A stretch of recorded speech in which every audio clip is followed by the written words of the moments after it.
ਪਰਮੇਸ਼ਰ ਸਿੰਘ ਬੇਰਕਲਾਂ ਦੀ ਪੁਸਤਕ ਹੈ ਕੁਦਰਤ ਦੇ ਅਜਬ ਅਜੂਬੇ, ਪਰਬਤਾਂ ਤੇ ਝੀਲਾਂ ਦੀ ਗਾਥਾ।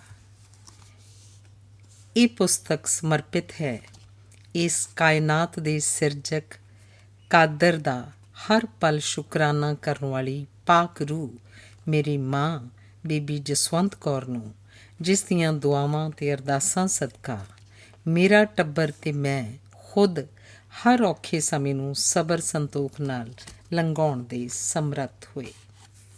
ਪਹਿਲਾ ਲੇਖ ਹੈ ਹਿਮਾਲਿਆ 'ਤੇ ਵਸੇ ਨੇਪਾਲ ਦੇ ਇਤਿਹਾਸਿਕ ਪਿਛੋਕੜ ਤੇ ਭੂਗੋਲਿਕ ਸਥਿਤੀ 'ਤੇ ਇੱਕ ਝਾਤ। ਭਾਰਤ ਦੇ ਉੱਤਰ ਵਿੱਚ ਹਿਮਾਲਿਆ ਪਰਬਤ ਲੜੀ 'ਤੇ 1,47,181 ਵਰਗ ਕਿਲੋਮੀਟਰ ਖੇਤਰ ਵਿੱਚ ਫੈਲਿਆ ਨੇਪਾਲ ਹੀ ਸ਼ਾਇਦ ਏਸ਼ੀਆ ਮਹਾਂਦੀਪ ਦਾ ਇੱਕ ਅਜਿਹਾ ਮੁਲਕ ਹੈ ਜਿਹੜਾ ਮੁਕੰਮਲ ਰੂਪ ਵਿੱਚ ਹਿਮਾਲਿਆ ਪਰਬਤ ਲੜੀ 'ਤੇ ਹੀ ਵਸਿਆ ਹੋਇਆ ਹੈ। ਇਸ ਮੁਲਕ ਦਾ ਬਹੁਤ ਹੀ ਥੋੜ੍ਹਾ ਹਿੱਸਾ ਮੈਦਾਨੀ ਹੈ। ਖੁਸ਼ਹਾਲੀ ਦੇ ਮਾਮਲੇ ਵਿੱਚ ਵਿਸ਼ਵ ਦੇ 187 ਮੁਲਕਾਂ ਵਿੱਚੋਂ 147ਵੇਂ ਸਥਾਨ ਵਾਲਾ ਨੇਪਾਲ ਜ਼ਮੀਨ ਪੱਖੋਂ 93ਵਾਂ ਤੇ ਆਬਾਦੀ ਪੱਖੋਂ 41ਵਾਂ ਵੱਡਾ ਦੇਸ਼ ਹੈ। ਧਰਤੀ ਦੇ ਪੂਰਬ ਤੋਂ ਪੱਛਮ ਤੱਕ ਆਪਣੇ ਸਾਮਰਾਜ ਦਾ ਝੰਡਾ ਝੁਲਾਉਣ ਵਾਲੇ ਇੰਗਲੈਂਡ ਦੇ ਗੋਰਿਆਂ ਦੀਆਂ ਤੋਪਾਂ ਅੱਗੇ ਹਿੱਕਾਂ ਢਾਹ ਕੇ ਭਾਰਤੀ ਉਪ ਮਹਾਂਦੀਪ ਵਿੱਚ ਈਸਟ ਇੰਡੀਆ ਕੰਪਨੀ ਨੂੰ ਪਹਿਲੀ ਜ਼ਬਰਦਸਤ ਤੇ ਅਣਕਿਆਸੀ ਹਾਰ ਦੇਣ ਵਾਲੇ ਸੂਰਬੀਰ ਗੋਰਖਿਆਂ ਦੀ ਧਰਤੀ ਨੇਪਾਲ ਇਸ ਗੱਲ ਦੀ ਮੂੰਹ ਬੋਲਦੀ ਤਸਵੀਰ ਹੈ ਕਿ ਕਿਸੇ ਖਿੱਤੇ ਦੇ ਹਾਕਮਾਂ ਦੀ ਖੁਦਗਰਜ਼ੀ, ਦੂਰਅੰਦੇਸ਼ੀ ਤੇ ਯੋਜਨਾਬੰਦੀ ਦੀ ਘਾਟ ਉਸ ਇਲਾਕੇ ਨੂੰ ਕਿਵੇਂ ਖੁਸ਼ਹਾਲੀ ਤੋਂ ਕੰਗਾਲੀ ਵੱਲ ਲਿਜਾ ਸਕਦੀ ਹੈ।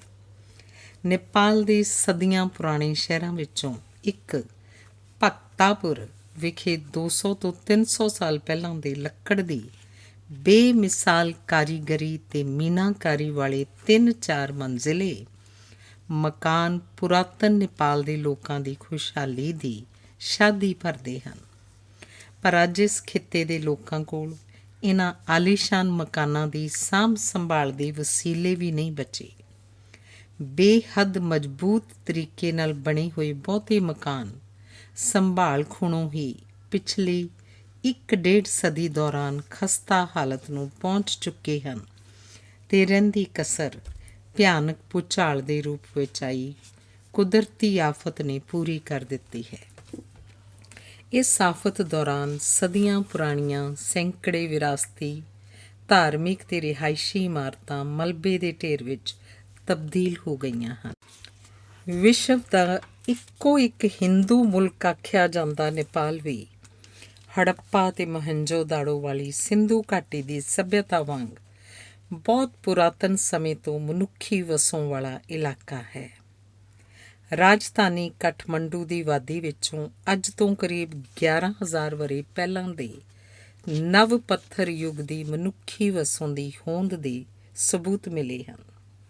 ਏਸ਼ੀਆਈ ਖਿੱਤੇ ਵਿੱਚ ਈਸਾ ਪੂਰਬ 2500 ਤੋਂ 10,200 ਤੱਕ ਦੇ ਇਸ ਦੌਰ ਨੂੰ ਪੁਰਾਤਨ ਪੱਥਰ ਯੁੱਗ ਦੇ ਮਨੁੱਖੀ ਜੀਵਨ ਦੇ ਤਕਨੀਕੀ ਵਿਕਾਸ ਦਾ ਦੌਰ ਮੰਨਿਆ ਜਾਂਦਾ ਹੈ ਅਤੇ ਇਸ ਦੌਰ ਵਿੱਚ ਜੰਗਲ ਬੇਲਿਆਂ ਤੇ ਪਹਾੜੀ ਗੁਫਾਵਾਂ ਵਿੱਚ ਰਹਿੰਦੇ ਸਾਡੇ ਪੁਰਖਿਆਂ ਵੱਲੋਂ ਸ਼ਿਕਾਰ ਤੇ ਰੋਜ਼ਾਨਾ ਜੀਵਨ ਦੇ ਹੋਰ ਕਾਰ ਵਿਹਾਰ 'ਚ ਵਰਤੇ ਜਾਂਦੇ ਕਈ ਵਿਲੱਖਣ ਤਕਨੀਕੀ ਸੰਦ ਕਾਠਮੰਡੂ ਦੀ ਵਾਦੀ ਵਿੱਚੋਂ ਮਿਲੇ ਹਨ। ਭਾਰਤ ਦੇ ਮਸ਼ਹੂਰ ਮੌਰਿਆ ਰਾਜਵੰਸ਼ ਤੇ ਗੁਪਤ ਵੰਸ਼ ਦੇ ਰਾਜ ਭਾਗ ਦਾ ਹਿੱਸਾ ਰਹੇ ਨੇਪਾਲ ਦੀ ਕੁੱਲ ਆਬਾਦੀ ਵਿੱਚ 81.3% ਹਿੰਦੂ, 4.4% ਮੁਸਲਿਮ ਤੇ 1.4% ਈਸਾਈ ਹਨ। ਹੈਰਾਨੀ ਦੀ ਗੱਲ ਹੈ ਕਿ ਨੇਪਾਲ ਦੇ ਦੱਖਣੀ ਇਲਾਕੇ ਦੀ ਸਾਕਿਆ ਰਿਆਸਤ ਦੇ ਰਾਜਕੁਮਾਰ ਸਿਧਾਰਥ ਗੌਤਮ, ਜੋ ਬਾਅਦ ਵਿੱਚ ਗੌਤਮ ਬੁੱਧ ਵਜੋਂ ਜਾਣੇ ਗਏ, ਵੱਲੋਂ ਸ਼ੁਰੂ ਕੀਤਾ ਬੁੱਧ ਧਰਮ ਭਾਵੇਂ ਇਸ ਧਰਤੀ ਤੋਂ ਸ਼ੁਰੂ ਹੋ ਕੇ ਭਾਰਤ, ਥਾਈਲੈਂਡ, ਚੀਨ ਤੇ ਜਾਪਾਨ ਤੱਕ ਅਨੇਕਾਂ ਮੁਲਕਾਂ 'ਚ ਫੈਲਿਆ, ਪਰ ਨੇਪਾਲ ਵਿੱਚ ਇਸ ਧਰਮ ਦੀ ਹੋਂਦ ਇਸ ਵੇਲੇ ਖਤਮ ਹੋਣ ਕਿਨਾਰੇ ਹੈ ਤੇ ਕੁੱਲ ਆਬਾਦੀ ਵਿੱਚੋਂ ਸਿਰਫ 9% ਹੀ ਬੋਧੀ ਬਚੇ ਹਨ। ਨੇਪਾਲ ਦੀ ਭੂਗੋਲਿਕ ਸਥਿਤੀ ਤੇ ਔਖੇ ਪਹਾੜੀ ਜੀਵਨ ਦਾ ਅੰਦਾਜ਼ਾ ਇਸ ਗੱਲ ਤੋਂ ਸਹਿਜੇ ਹੀ ਲਾਇਆ ਜਾ ਸਕਦਾ ਹੈ ਕਿ ਪਰਬਤਾਰੋਹੀਆਂ ਲਈ ਸਭ ਤੋਂ ਵੱਡੀ ਚੁਣੌਤੀ ਮਾਊਂਟ ਐਵਰੈਸਟ ਸਮੇਤ ਦੁਨੀਆ ਦੀਆਂ ਸਭ ਤੋਂ ਉੱਚੀਆਂ 10 ਪਹਾੜੀ ਚੋਟੀਆਂ ਵਿੱਚੋਂ 8 ਇਕੱਲੇ ਨੇਪਾਲ ਵਿੱਚ ਸਥਿਤ ਹਨ। ਇਸ ਤੋਂ ਇਲਾਵਾ 6000 ਮੀਟਰ ਤੋਂ ਵੱਧ ਉਚਾਈ ਵਾਲੀਆਂ 240 ਪਹਾੜੀ ਚੋਟੀਆਂ ਇਕੱਲੇ ਇਸੇ ਮੁਲਕ ਦੀ ਧਰਤੀ 'ਤੇ ਹਨ। ਇਹਨਾਂ ਦੁਰਗਮ ਪਹਾੜੀਆਂ ਕਾਰਨ ਹੀ ਕਿਸੇ ਵੇਲੇ ਬਰਮਾ ਅਤੇ ਬੰਗਾਲ ਦੇ ਇਲਾਕੇ ਤੋਂ ਇਰਾਕ, ਅਫਗਾਨਿਸਤਾਨ ਅਤੇ ਮੱਧ ਏਸ਼ੀਆ ਦੇ ਹੋਰ ਮੁਲਕਾਂ ਤੱਕ ਚੱਲਦੇ ਵਪਾਰ ਦੇ ਵਪਾਰੀਆਂ ਲਈ ਸਭ ਤੋਂ ਸੁਰੱਖਿਅਤ ਰਸਤੇ ਰੇਸ਼ਮ ਮਾਰਗ ਦਾ ਅਹਿਮ ਹਿੱਸਾ ਰਿਹਾ। ਨੇਪਾਲ ਅਜੋਕੇ ਮਸ਼ੀਨੀ ਅਤੇ ਰਫ਼ਤਾਰ ਦੇ ਯੁੱਗ ਵਿੱਚ ਪਹਾੜੀਆਂ ਦੀ ਇਸੇ ਸਖਤ ਚੁਣੌਤੀ ਕਾਰਨ ਬੇਹੱਦ ਪਛੜ ਗਿਆ ਹੈ। ਤਰਾਈ ਨਾਲ ਲੱਗਦੇ ਇਲਾਕੇ 'ਚ ਮੁਸਲਿਮ ਬਹੁ ਗਿਣਤੀ। ਨੇਪਾਲ ਦੇ ਬਹੁਤੇ ਪੇਂਡੂ ਇਲਾਕੇ ਅਜੇ ਤੱਕ ਬਿਜਲੀ, ਪਾਣੀ ਅਤੇ ਸਿਹਤ ਸੇਵਾਵਾਂ ਵਰਗੀਆਂ ਮੁੱਢਲੀਆਂ ਸਹੂਲਤਾਂ ਤੋਂ ਵੀ ਵਾਂਝੇ ਨੇ। ਇੱਥੋਂ ਤੱਕ ਕਿ ਭਾਰਤੀ ਸਰਹੱਦ ਨਾਲ ਲੱਗਦੇ ਮੈਦਾਨੀ ਇਲਾਕੇ ਦੇ ਪਿੰਡਾਂ ਵਿੱਚ ਵੀ ਇਹ ਸਹੂਲਤ 2-4 ਸਰਦੇ ਪੁੱਜਦੇ ਘਰਾਂ ਤੱਕ ਹੀ ਸੀਮਤ ਹੈ ਅਤੇ ਖੇਤੀਬਾੜੀ ਵੀ ਪੂਰੀ ਤਰ੍ਹਾਂ ਮੀਂਹਾਂ ਦੇ ਪਾਣੀ 'ਤੇ ਹੀ ਨਿਰਭਰ ਹੈ। ਉੱਤਰ ਪ੍ਰਦੇਸ਼ ਦੇ ਤਰਾਈ ਇਲਾਕੇ ਨਾਲ ਲੱਗਦੇ ਨੇਪਾਲ ਦੇ ਸਰਹੱਦੀ ਇਲਾਕੇ ਦੇ ਪਿੰਡਾਂ ਵਿੱਚ ਪਹਾੜੀ ਖੇਤਰਾਂ ਦੇ ਉਲਟ ਵੱਡੀ ਗਿਣਤੀ ਮੁਸਲਿਮ ਵਸੋਂਦੀ ਹੈ ਅਤੇ ਇਹਨਾਂ ਪਿੰਡਾਂ ਦਾ ਰਹਿਣ ਸਹਿਣ, ਪਹਿਰਾਵਾ ਅਤੇ ਖਾਣ ਪੀਣ ਵੀ ਭਾਰਤੀ ਇਲਾਕੇ ਨਾਲ ਮਿਲਦਾ ਜੁਲਦਾ ਹੈ। ਮਾਓਵਾਦੀ ਅੰਦੋਲਨ ਦੌਰਾਨ ਸੈਂਕੜੇ ਸਿੱਖ ਪਰਿਵਾਰਾਂ ਦੇ ਕਾਰੋਬਾਰ ਪ੍ਰਭਾਵਿਤ। ਅੱਧੀ ਪੌਣੀ ਸਦੀ ਤੋਂ ਇਸ ਮੁਲਕ ਵਿੱਚ ਖੁਸ਼ਹਾਲ ਜ਼ਿੰਦਗੀ ਜੀ ਰਹੇ ਸੈਂਕੜੇ ਸਿੱਖ ਪਰਿਵਾਰਾਂ ਨੇ ਵੀ ਆਪਣੇ ਮਿਹਨਤੀ ਸੁਭਾਅ ਨਾਲ ਨੇਪਾਲ ਵਿਖੇ ਆਪਣੇ ਵੱਡੇ ਕਾਰੋਬਾਰ ਸਥਾਪਿਤ ਕੀਤੇ ਹੋਏ ਹਨ, ਜਿਨ੍ਹਾਂ ਵਿੱਚੋਂ 3/4 ਪਰਿਵਾਰ ਜੰਮੂ ਕਸ਼ਮੀਰ ਇਲਾਕੇ ਨਾਲ ਸੰਬੰਧਿਤ ਹਨ। ਇਹ ਪਰਿਵਾਰ ਹੌਲੀ-ਹੌਲੀ ਨੇਪਾਲੀ ਸੱਭਿਆਚਾਰ ਵਿੱਚ ਘੁਲਦੇ ਮਿਲਦੇ ਜਾ ਰਹੇ ਹਨ, ਪਰ ਉਹਨਾਂ ਨੇ ਆਪਣੀ ਮੂਲ ਪਛਾਣ ਅਤੇ ਸਿੱਖ ਧਰਮ ਪ੍ਰਤੀ ਆਸਥਾ ਪੂਰੀ ਤਰ੍ਹਾਂ ਕਾਇਮ ਰੱਖੀ ਹੋਈ ਹੈ। ਇਹ ਪਰਿਵਾਰ ਟਰਾਂਸਪੋਰਟ, ਸਪੇਅਰ ਪਾਰਟਸ ਅਤੇ ਕਾਸਮੈਟਿਕ ਆਦਿ ਦੇ ਕਾਰੋਬਾਰ ਕਰ ਰਹੇ ਹਨ ਅਤੇ 4-5 ਦਹਾਕੇ ਇਹਨਾਂ ਕਾਰੋਬਾਰਾਂ 'ਤੇ ਪੂਰੀ ਤਰ੍ਹਾਂ ਸਿੱਖ ਪਰਿਵਾਰਾਂ ਦਾ ਕਬਜ਼ਾ ਰਿਹਾ। ਪਰ ਪਿਛਲੇ 1.5 ਕੁ ਦਹਾਕੇ ਦੌਰਾਨ ਇਸ ਖਿੱਤੇ ਵਿੱਚ ਚੀਨ ਦੀ ਸ਼ਹਿ ਨਾਲ ਚੱਲੇ ਮਾਓਵਾਦੀ ਅੰਦੋਲਨ ਦੌਰਾਨ ਇਹਨਾਂ ਸਿੱਖ ਪਰਿਵਾਰਾਂ ਦੇ ਕਾਰੋਬਾਰ ਨੂੰ ਵੱਡੀ ਢਾਹ ਲੱਗੀ ਹੈ। ਪੰਜਾਬ ਵਾਂਗ ਹੀ ਪਿਛਲੇ 15 ਸਾਲਾਂ ਦੌਰਾਨ ਇਹਨਾਂ ਵਿੱਚੋਂ 50% ਦੇ ਕਰੀਬ ਪਰਿਵਾਰ ਵਿਦੇਸ਼ਾਂ ਵੱਲ ਪ੍ਰਵਾਸ ਕਰ ਗਏ ਹਨ। ਸਪੇਅਰ ਪਾਰਟ ਦੇ ਸਭ ਤੋਂ ਵੱਡੇ ਕਾਰੋਬਾਰੀ ਕਰਨੈਲ ਸਿੰਘ ਚੌਧਰੀ ਨੇ ਦੱਸਿਆ ਕਿ ਉਹਦੇ 4 ਭਰਾ ਪਰਿਵਾਰਾਂ ਸਮੇਤ ਅਮਰੀਕਾ ਦੇ ਕੈਲੀਫੋਰਨੀਆ ਇਲਾਕੇ 'ਚ ਜਾ ਵਸੇ ਹਨ। ਇੱਕ ਹੋਰ ਟਰਾਂਸਪੋਰਟ ਰਵਿੰਦਰ ਸਿੰਘ ਸੇਠੀ ਨੇ ਦੱਸਿਆ ਕਿ ਉਹਨੇ ਆਪਣੇ ਦੋਵੇਂ ਬੱਚੇ ਆਸਟ੍ਰੇਲੀਆ ਵਿਖੇ ਸਥਾਪਿਤ ਕਰ ਦਿੱਤੇ ਹਨ ਅਤੇ ਉਹ ਖੁਦ ਇੱਥੇ ਪਤਨੀ ਨਾਲ ਰਹਿ ਕੇ ਟਰਾਂਸਪੋਰਟ ਦਾ ਕੰਮ ਵੇਖ ਰਿਹਾ ਹੈ। ਧੰਨਵਾਦ। ਦੁਨੀਆ ਦੀ ਸਭ ਤੋਂ ਉੱਚੀ ਪਹਾੜੀ ਚੋਟੀ ਮਾਊਂਟ ਐਵਰੈਸਟ। ਉਚਾਈ ਦਾ ਜ਼ਿਕਰ ਆਉਂਦਿਆਂ ਹੀ ਅਥਾਹ ਦੂਰੀ ਤੱਕ ਫੈਲੇ ਨੀਲੇ ਆਕਾਸ਼ ਹੇਠ ਸੀਨਾ ਤਾਣੀ ਖੜ੍ਹੇ ਉੱਚੇ ਪਹਾੜਾਂ ਦਾ ਖਿਆਲ ਮਨ ਵਿੱਚ ਉੱਭਰਦਾ ਹੈ। ਯੁੱਗਾਂ ਯੁਗਾਂਤਰਾਂ ਤੱਕ ਇਹਨਾਂ ਪਹਾੜਾਂ ਦੇ ਜੰਗਲਾਂ ਅਤੇ ਗੁਫਾਵਾਂ ਵਿੱਚ ਹੀ ਰਹਿ ਕੇ ਅੱਗੇ ਵਧੀ ਮਨੁੱਖੀ ਨਸਲ ਅਤੇ ਪਸ਼ੂ ਪੰਛੀਆਂ ਦੇ ਜੀਵਨ ਚੱਕਰ ਨੂੰ ਅੱਗੇ ਤੋਰਨ ਵਾਲੇ ਇਹਨਾਂ ਪਹਾੜਾਂ ਦੀਆਂ ਉੱਚੀਆਂ ਚੋਟੀਆਂ ਮਨੁੱਖ ਨੂੰ ਹਮੇਸ਼ਾ ਚੁਣੌਤੀ ਦਿੰਦੀਆਂ ਜਾਪਦੀਆਂ ਹਨ।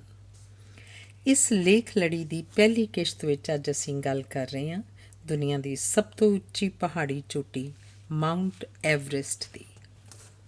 ਨੇਪਾਲ ਵਿੱਚ ਸਾਗਰਮਾਥਾ ਅਤੇ ਤਿੱਬਤ ਵਿੱਚ ਚੋਮੋਲੁੰਗਮਾ ਵਜੋਂ ਵੀ ਜਾਣੀ ਜਾਂਦੀ ਇਹ ਚੋਟੀ ਨੇਪਾਲ ਦੇ ਅਤੇ ਤਿੱਬਤ ਦੇ ਸਰਹੱਦੀ ਖੇਤਰ ਵਿੱਚ ਸਥਿਤ ਹੈ।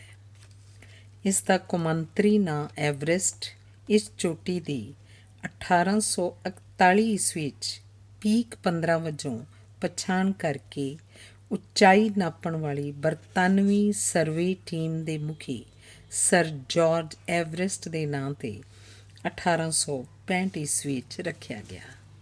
1841 ਈਸਵੀ 'ਚ ਬਰਤਾਨਵੀ ਟੀਮ ਨੇ ਇਸ ਦੀ ਉਚਾਈ 29,002 ਫੁੱਟ ਦੱਸੀ ਗਈ ਸੀ, ਜੋ ਕਿ ਕਰੀਬ ਇੱਕ ਸਦੀ ਬਾਅਦ 1955 ਵਿੱਚ ਆਧੁਨਿਕ ਤਕਨੀਕਾਂ ਰਾਹੀਂ ਮਾਪ ਕੇ 29,028 ਫੁੱਟ ਅਥਵਾ 8848 ਮੀਟਰ ਐਲਾਨੀ ਗਈ। ਨੇਪਾਲ ਤੇ ਭਾਰਤ ਵਿੱਚ ਅਜੇ ਵੀ ਅਧਿਕਾਰਤ ਤੌਰ 'ਤੇ ਇਹੋ ਉਚਾਈ ਮੰਨੀ ਜਾਂਦੀ ਹੈ, ਜਦਕਿ ਚੀਨ ਵਿੱਚ ਇਸ ਦੀ ਉਚਾਈ 29,015 ਫੁੱਟ ਅਥਵਾ 8844 ਮੀਟਰ ਦੱਸੀ ਜਾਂਦੀ ਹੈ। ਹਾਲਾਂਕਿ 1999 ਵਿੱਚ ਆਧੁਨਿਕ GPS ਯੰਤਰਾਂ ਰਾਹੀਂ ਨਾਪ ਕੇ ਇਹਦੀ ਮੌਜੂਦਾ ਉਚਾਈ 8850 ਮੀਟਰ ਭਾਵ 29,035 ਫੁੱਟ ਐਲਾਨੀ ਜਾ ਚੁੱਕੀ ਹੈ, ਪਰ ਦੁਨੀਆ ਭਰ ਦੇ ਭੌਂ ਵਿਗਿਆਨੀਆਂ ਮੁਤਾਬਕ ਇਹ ਚੋਟੀ ਹਰ ਵਰ੍ਹੇ ਹੋਰ ਉੱਚੀ ਹੋ ਰਹੀ ਹੈ। ਆਧੁਨਿਕ ਦੁਨੀਆ ਦੇ ਇਤਿਹਾਸ ਵਿੱਚ ਨਿਊਜ਼ੀਲੈਂਡ ਦੇ ਪਹਾੜ ਪ੍ਰੇਮੀ ਸਰ ਐਡਮੰਡ ਹਿਲੇਰੀ ਅਤੇ ਨੇਪਾਲੀ ਸ਼ੇਰਪਾ ਪਹਾੜੀ ਇਲਾਕੇ 'ਚ ਭਾਰ ਢੋਣ ਵਾਲੇ ਕੁਲੀ ਦਾ ਨਾਂ ਹੈ ਤੇਨਜ਼ਿੰਗ ਨੋਰਗੇ। ਉਹ ਪਹਿਲੇ ਸ਼ਖਸ ਸਨ ਜਿਹੜੇ 29 ਮਈ 1953 ਨੂੰ ਇਸ ਚੋਟੀ ਦੇ ਸਿਰੇ 'ਤੇ ਪਹੁੰਚਣ ਵਿੱਚ ਸਫਲ ਹੋਏ।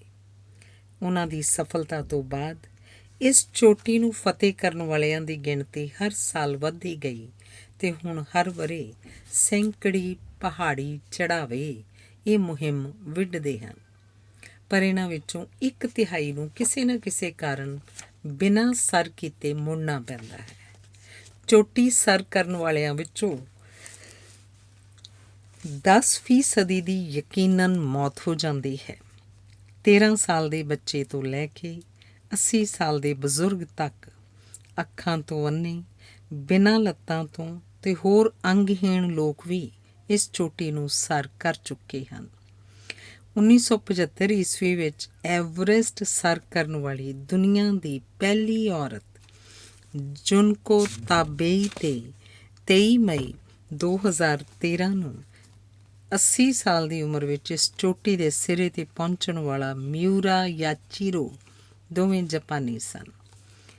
23 ਮਈ 2010 ਨੂੰ ਸਿਰਫ 13 ਸਾਲ ਦੀ ਉਮਰ ਵਿੱਚ ਇਸ ਚੋਟੀ ਨੂੰ ਸਰ ਕਰਕੇ ਸਭ ਤੋਂ ਘੱਟ ਉਮਰ ਦਾ ਐਵਰੈਸਟ ਜੇਤੂ ਹੋਣ ਦਾ ਮਾਣ ਅਮਰੀਕਾ ਦੇ ਜਾਰਡਨ ਰੋਮੇਰੋ ਨੇ ਹਾਸਲ ਕੀਤਾ, ਜਦਕਿ 25 ਮਈ 2014 ਨੂੰ ਭਾਰਤ ਦੀ ਮਲਵਥ ਪੂਰਨਾ ਨੇ 13 ਸਾਲ 11 ਮਹੀਨੇ ਦੀ ਉਮਰ ਵਿੱਚ ਸਭ ਤੋਂ ਘੱਟ ਉਮਰ ਦੀ ਲੜਕੀ ਵਜੋਂ ਐਵਰੈਸਟ ਫਤਿਹ ਕਰਨ ਦਾ ਮਾਣ ਪ੍ਰਾਪਤ ਕੀਤਾ।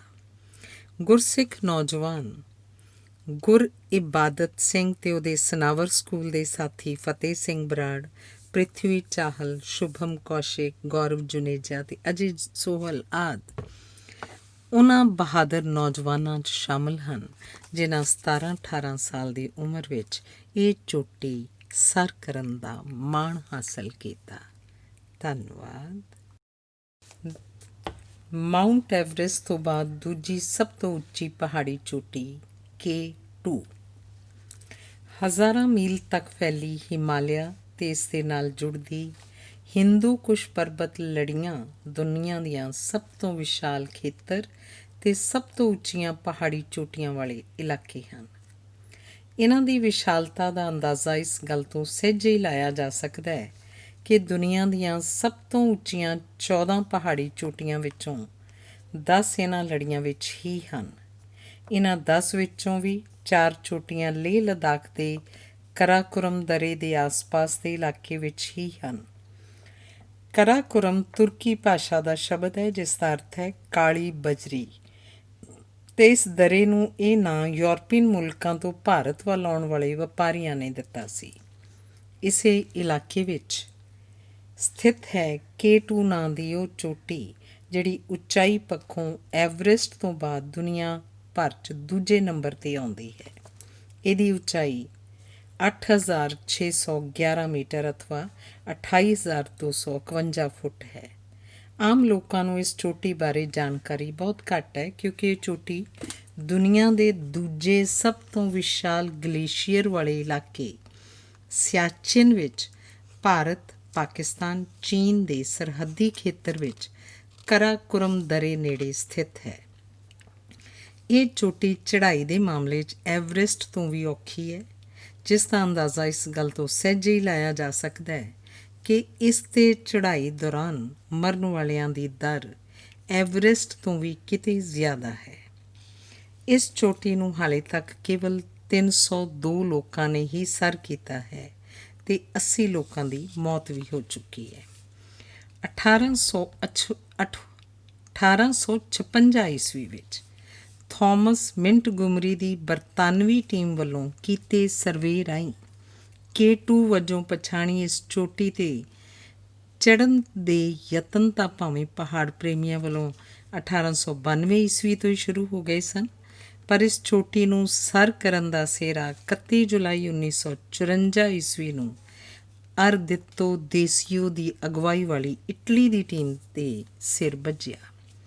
ਇਸ ਟੀਮ 'ਚ ਲੀਨੋ ਲੇਸਡੇਲੀ, ਐਚੇਲੇ ਕੋਮਪਾਗਨੋਨੀ ਤੋਂ ਇਲਾਵਾ ਪਾਕਿਸਤਾਨੀ ਫੌਜ ਦੇ ਕਰਨਲ ਮੁਹੰਮਦ ਅਤਾਉੱਲਾ ਵੀ ਸ਼ਾਮਿਲ ਸਨ, ਜਿਨ੍ਹਾਂ ਨੇ 1953 ਈਸਵੀ ਵਿੱਚ ਚਾਰਲਸ ਹਾਊਸਟਨ ਦੀ ਅਮਰੀਕੀ ਟੀਮ ਨਾਲ ਵੀ ਇਹ ਚੋਟੀ ਸਰ ਕਰਨ ਦਾ ਅਸਫਲ ਯਤਨ ਕੀਤਾ ਸੀ।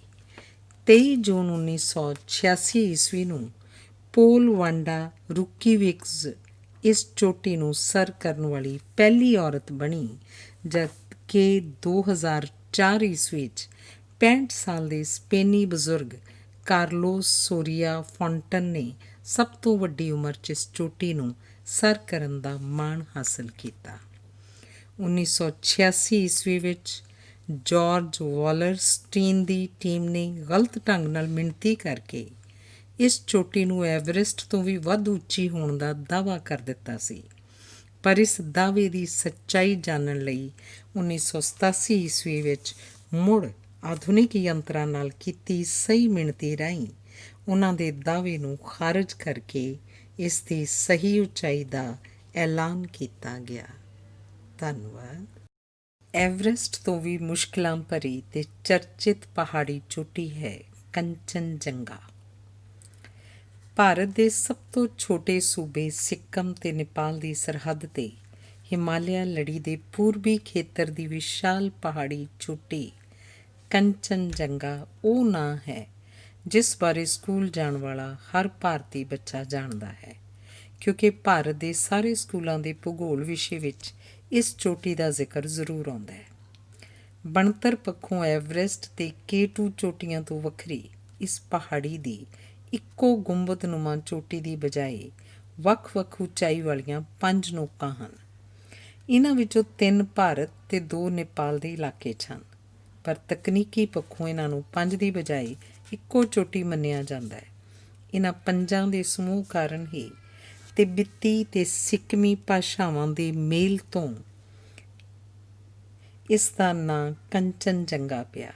ਸਿੱਕਮੀ ਭਾਸ਼ਾ 'ਚ ਕੰਗਸ ਦਾ ਅਰਥ ਬਰਫ਼, ਚੇਨ ਭਾਵ ਵਿਸ਼ਾਲ, ਮੌਜੂਦ ਭਾਵ ਖਜ਼ਾਨਾ ਤੇ ਇੰਗਾ ਮਤਲਬ 5। ਇਹਨਾਂ ਸਾਰੇ ਸ਼ਬਦਾਂ ਨੂੰ ਮਿਲਾ ਕੇ ਹਰਮਨ, ਅਡੋਲਫ ਤੇ ਰੌਬਰਟ ਨਾਂ ਦੇ ਜਰਮਨ ਭਰਾਵਾਂ ਨੇ ਇਸ ਦਾ ਨਾਂ ਕੰਚਨਜੰਗਾ ਰੱਖ ਦਿੱਤਾ, ਜਦਕਿ ਉਸ ਇਲਾਕੇ ਦੀ ਸਥਾਨਕ ਭਾਸ਼ਾ ਲੁੰਬਾ ਵਿੱਚ ਇਸ ਚੋਟੀ ਦਾ ਨਾਂ ਸੈਂਜੇਲੁੰਗਮਾ ਹੈ। ਦਿਲਚਸਪ ਤੱਥ ਇਹ ਹੈ ਕਿ ਸਦੀਆਂ ਤੱਕ ਭਾਰਤੀ, ਚੀਨੀ ਤੇ ਤਿੱਬਤੀ ਲੋਕਾਂ ਵੱਲੋਂ ਕੰਚਨਜੰਗਾ ਨੂੰ ਹੀ ਵਿਸ਼ਵ ਦੀ ਸਭ ਤੋਂ ਉੱਚੀ ਚੋਟੀ ਮੰਨਿਆ ਜਾਂਦਾ ਰਿਹਾ ਹੈ, ਕਿਉਂਕਿ ਹਿਮਾਲਿਆ ਦੀਆਂ ਬਹੁਤੀਆਂ ਚੋਟੀਆਂ ਦੀ ਨਿਸ਼ਾਨਦੇਹੀ ਤੇ ਮਿਣਤੀ ਭਾਰਤ 'ਚ ਅੰਗਰੇਜ਼ ਰਾਜ ਦੌਰਾਨ ਹੀ ਕੀਤੀ ਗਈ। ਕੰਚਨਜੰਗਾ ਦੀ ਉਚਾਈ ਵੀ ਅੰਗਰੇਜ਼ ਸਰਵੇ ਟੀਮਾਂ ਵੱਲੋਂ ਹੀ ਆਧੁਨਿਕ ਤਕਨੀਕੀ ਯੰਤਰਾਂ ਨਾਲ ਵਿਗਿਆਨਕ ਢੰਗ ਰਾਹੀਂ 1849 ਈਸਵੀ ਵਿੱਚ ਕੀਤੇ ਭਾਰਤ ਦੇ ਵਿਸ਼ਾਲ ਟ੍ਰਿਗਨੋਮੈਟ੍ਰਿਕਲ ਸਰਵੇ ਵਿੱਚ ਦਰਜ ਕੀਤੇ ਨਾਪਾਂ ਤੇ ਗਿਣਤੀਆਂ ਮਿਣਤੀਆਂ ਦੇ ਡੂੰਘੇ ਅਧਿਐਨ ਉਪਰੰਤ 1856 ਈਸਵੀ ਵਿੱਚ 8586 ਮੀਟਰ ਦੱਸ ਕੇ ਇਸ ਨੂੰ ਵਿਸ਼ਵ ਦੀ 3ਜੇ ਨੰਬਰ ਦੀ ਚੋਟੀ ਐਲਾਨਿਆ ਗਿਆ। ਕੰਚਨਜੰਗਾ ਵੀ K2 ਵਾਂਗ ਹੀ ਚੜ੍ਹਾਈ ਤੇ ਖਤਰਨਾਕ ਮੌਸਮ ਦੇ ਮਾਮਲੇ ਵਿੱਚ ਐਵਰੈਸਟ ਤੋਂ ਵੀ ਵੱਧ ਔਕੜਾਂ ਭਰੀ ਹੈ, ਜਿਸ ਦੀ ਭਿਆਨਕਤਾ ਦਾ ਅੰਦਾਜ਼ਾ ਇਸ ਤੱਥ ਤੋਂ ਲਾਇਆ ਜਾ ਸਕਦਾ ਹੈ ਕਿ ਐਵਰੈਸਟ 'ਤੇ ਮੌਤ ਦਰ 10% ਹੈ, ਪਰ ਕੰਚਨਜੰਗਾ 'ਤੇ ਦਰ 20% ਹੈ। ਭਾਵ ਇਸ ਚੋਟੀ ਨੂੰ ਸਰ ਕਰਨ ਵਾਲਿਆਂ ਵਿੱਚੋਂ 20% ਲੋਕਾਂ ਦੀ ਮੌਤ ਹੋ ਚੁੱਕੀ ਹੈ।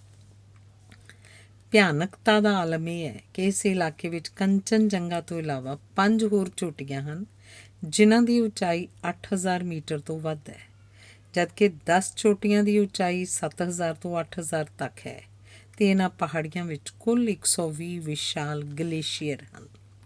ਇੱਕ ਹੋਰ ਦਿਲਚਸਪ ਤੱਥ ਇਹ ਹੈ ਕਿ ਇਸ ਚੋਟੀ ਨੂੰ ਸਰ ਕਰਨ ਦੀ ਤਾਰੀਖ ਵੀ ਐਵਰੈਸਟ 1953, K2 1954 ਈਸਵੀ ਤੋਂ ਬਾਅਦ 1955 ਈਸਵੀ ਤੀਜੇ ਨੰਬਰ 'ਤੇ ਹੀ ਆਉਂਦੀ ਹੈ। ਬਰਤਾਨੀਆ ਦੇ ਜੋਏ ਬਰਾਊਨ ਅਤੇ ਜਾਰਜ ਬੈਂਡ ਨੇ ਆਪਣੇ ਸਾਥੀਆਂ ਜੌਨ ਐਂਜੇਲੋ ਜੈਕਸਨ ਅਤੇ ਟੌਮ ਮੈਕਕਿਨੋਨ ਨਾਲ 25 ਮਈ 1955 ਈਸਵੀ ਨੂੰ ਇਸ ਚੋਟੀ ਨੂੰ ਪਹਿਲੀ ਵਾਰ ਸਰ ਕੀਤਾ ਸੀ।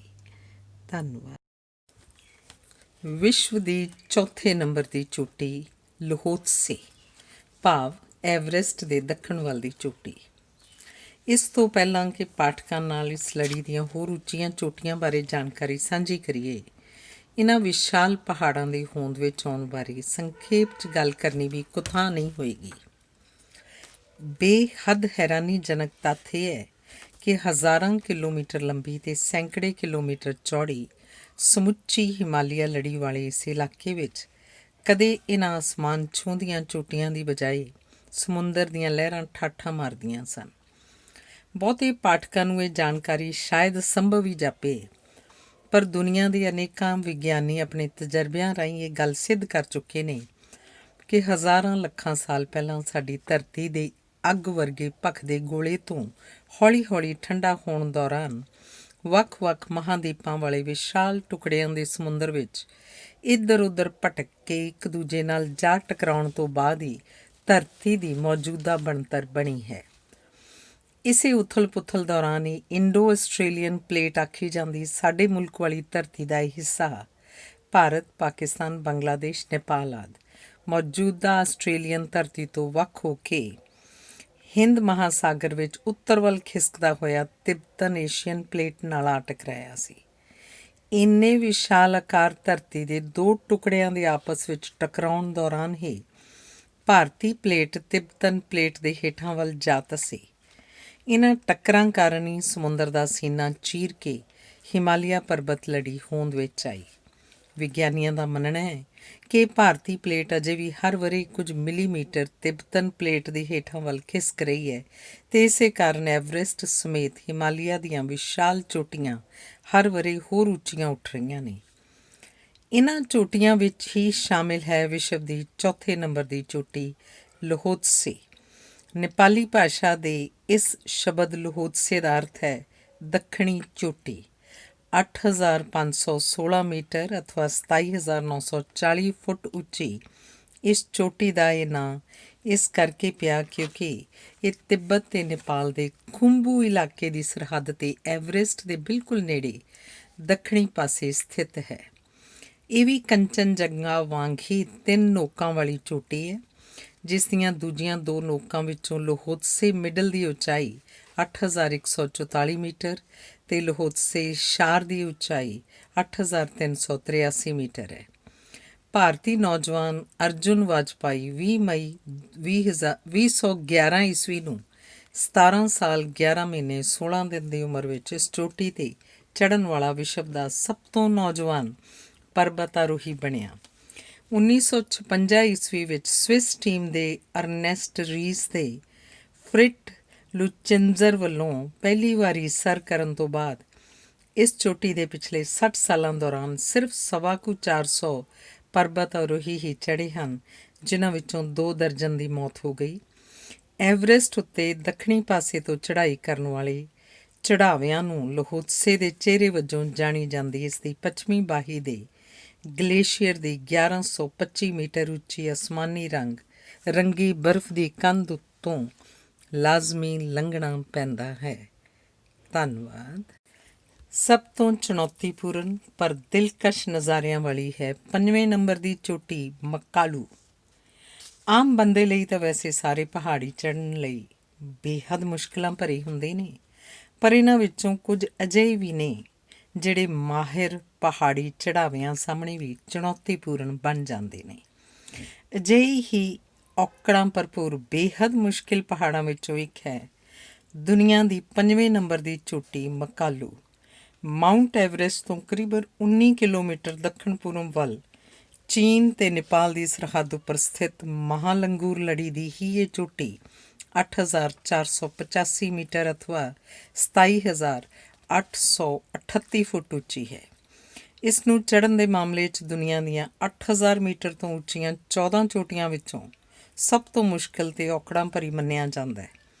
ਹਾਲਾਂਕਿ ਐਵਰੈਸਟ ਨਾਲੋਂ ਇਹਦੀ ਉੱਚਾਈ ਕਰੀਬ ਅੱਧਾ ਕਿਲੋਮੀਟਰ ਘੱਟ ਹੈ, ਪਰ ਇਸ ਦੀਆਂ ਬੇਹੱਦ ਤਿਲਕਣੀਆਂ ਢਲਾਣਾਂ, ਨੋਕੀਲੇ ਪੱਥਰਾਂ ਵਾਲੀਆਂ ਚੱਟਾਨਾਂ ਤੇ ਪਿਰਾਮਿਡ ਵਰਗਾ ਆਕਾਰ ਇਹਨੂੰ ਚੜ੍ਹਨ ਦੇ ਮਾਮਲੇ ਵਿੱਚ ਬੇਹੱਦ ਚੁਣੌਤੀਪੂਰਨ ਬਣਾ ਦਿੰਦੇ ਨੇ। ਇਹਨਾਂ ਪਹਾੜੀ ਚੋਟੀਆਂ ਉੱਤੇ ਚੜ੍ਹਨ ਲਈ ਬਹੁਤੀਆਂ ਮੁਹਿੰਮਾਂ ਗਰਮੀਆਂ ਦੇ ਅਨੁਕੂਲ ਮੌਸਮ 'ਚ ਹੀ ਚੱਲਦੀਆਂ ਹਨ, ਪਰ ਕੁਝ ਜ਼ਿਆਦਾ ਉਤਸ਼ਾਹੀ ਪਰਬਤ ਆਰੋਹੀ ਸਰਦੀਆਂ ਦੇ ਔਖੇ ਮੌਸਮਾਂ ਦੌਰਾਨ ਵੀ ਮੁਹਿੰਮਾਂ ਵਿੱਢ ਲੈਂਦੇ ਨੇ।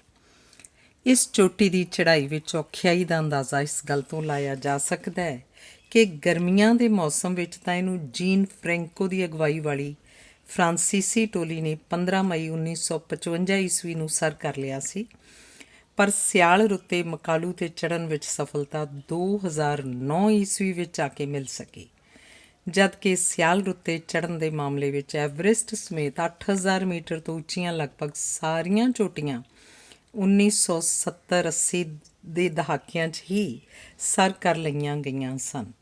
ਦਿਲਚਸਪ ਤੱਥ ਇਹ ਹੈ ਕਿ 1953 ਈਸਵੀ ਵਿੱਚ ਸਭ ਤੋਂ ਪਹਿਲਾਂ ਐਵਰੈਸਟ ਨੂੰ ਸਰ ਕਰਨ ਵਾਲਾ ਸਰ ਐਡਮੰਡ ਹਿਲੇਰੀ ਉਸ ਤੋਂ ਇੱਕ ਵਰ੍ਹਾ ਬਾਅਦ 1954 ਈਸਵੀ ਦੀਆਂ ਗਰਮੀਆਂ ਦੇ ਮੌਸਮ ਦੌਰਾਨ ਵੀ ਮਕਾਲੂ ਚੋਟੀ ਉੱਤੇ ਚੜ੍ਹਨ 'ਚ ਅਸਫਲ ਰਿਹਾ ਸੀ। ਇਸੇ ਤਰ੍ਹਾਂ ਇਸ ਚੋਟੀ ਨੂੰ ਪੱਛਮੀ ਬਾਹੀ ਤੋਂ ਸਰ ਕਰਨ ਲਈ 1977 ਈਸਵੀ ਤੋਂ 1996 ਈਸਵੀ ਤੱਕ ਲਗਾਤਾਰ ਯਤਨ ਹੁੰਦੇ ਰਹੇ ਤੇ 7 ਅਸਫਲ ਮੁਹਿੰਮਾਂ ਤੋਂ ਬਾਅਦ 1997 ਈਸਵੀ ਵਿੱਚ ਜਾ ਕੇ ਪੱਛਮੀ ਬਾਹੀ ਤੋਂ ਮਕਾਲੂ ਨੂੰ ਸਰ ਕੀਤਾ ਜਾ ਸਕਿਆ। ਹਾਲਾਂਕਿ ਇੰਨੀ ਔਖਾਈ ਦੇ ਬਾਵਜੂਦ ਫਰਾਂਸੀਸੀ ਪਹਾੜ ਪ੍ਰੇਮੀ ਮਾਰਕ ਬੱਟਡ ਨੇ 27 ਅਪ੍ਰੈਲ 1988 ਈਸਵੀ ਨੂੰ ਬੇਸ ਕੈਂਪ ਬਣਾਉਣ ਉਪਰੰਤ ਸਿਰਫ ਇੱਕ ਦਿਨ ਵਿੱਚ ਹੀ ਇਸ ਚੋਟੀ ਨੂੰ ਫਤਿਹ ਕਰਕੇ ਇਤਿਹਾਸ ਸਿਰਜ ਦਿੱਤਾ ਸੀ।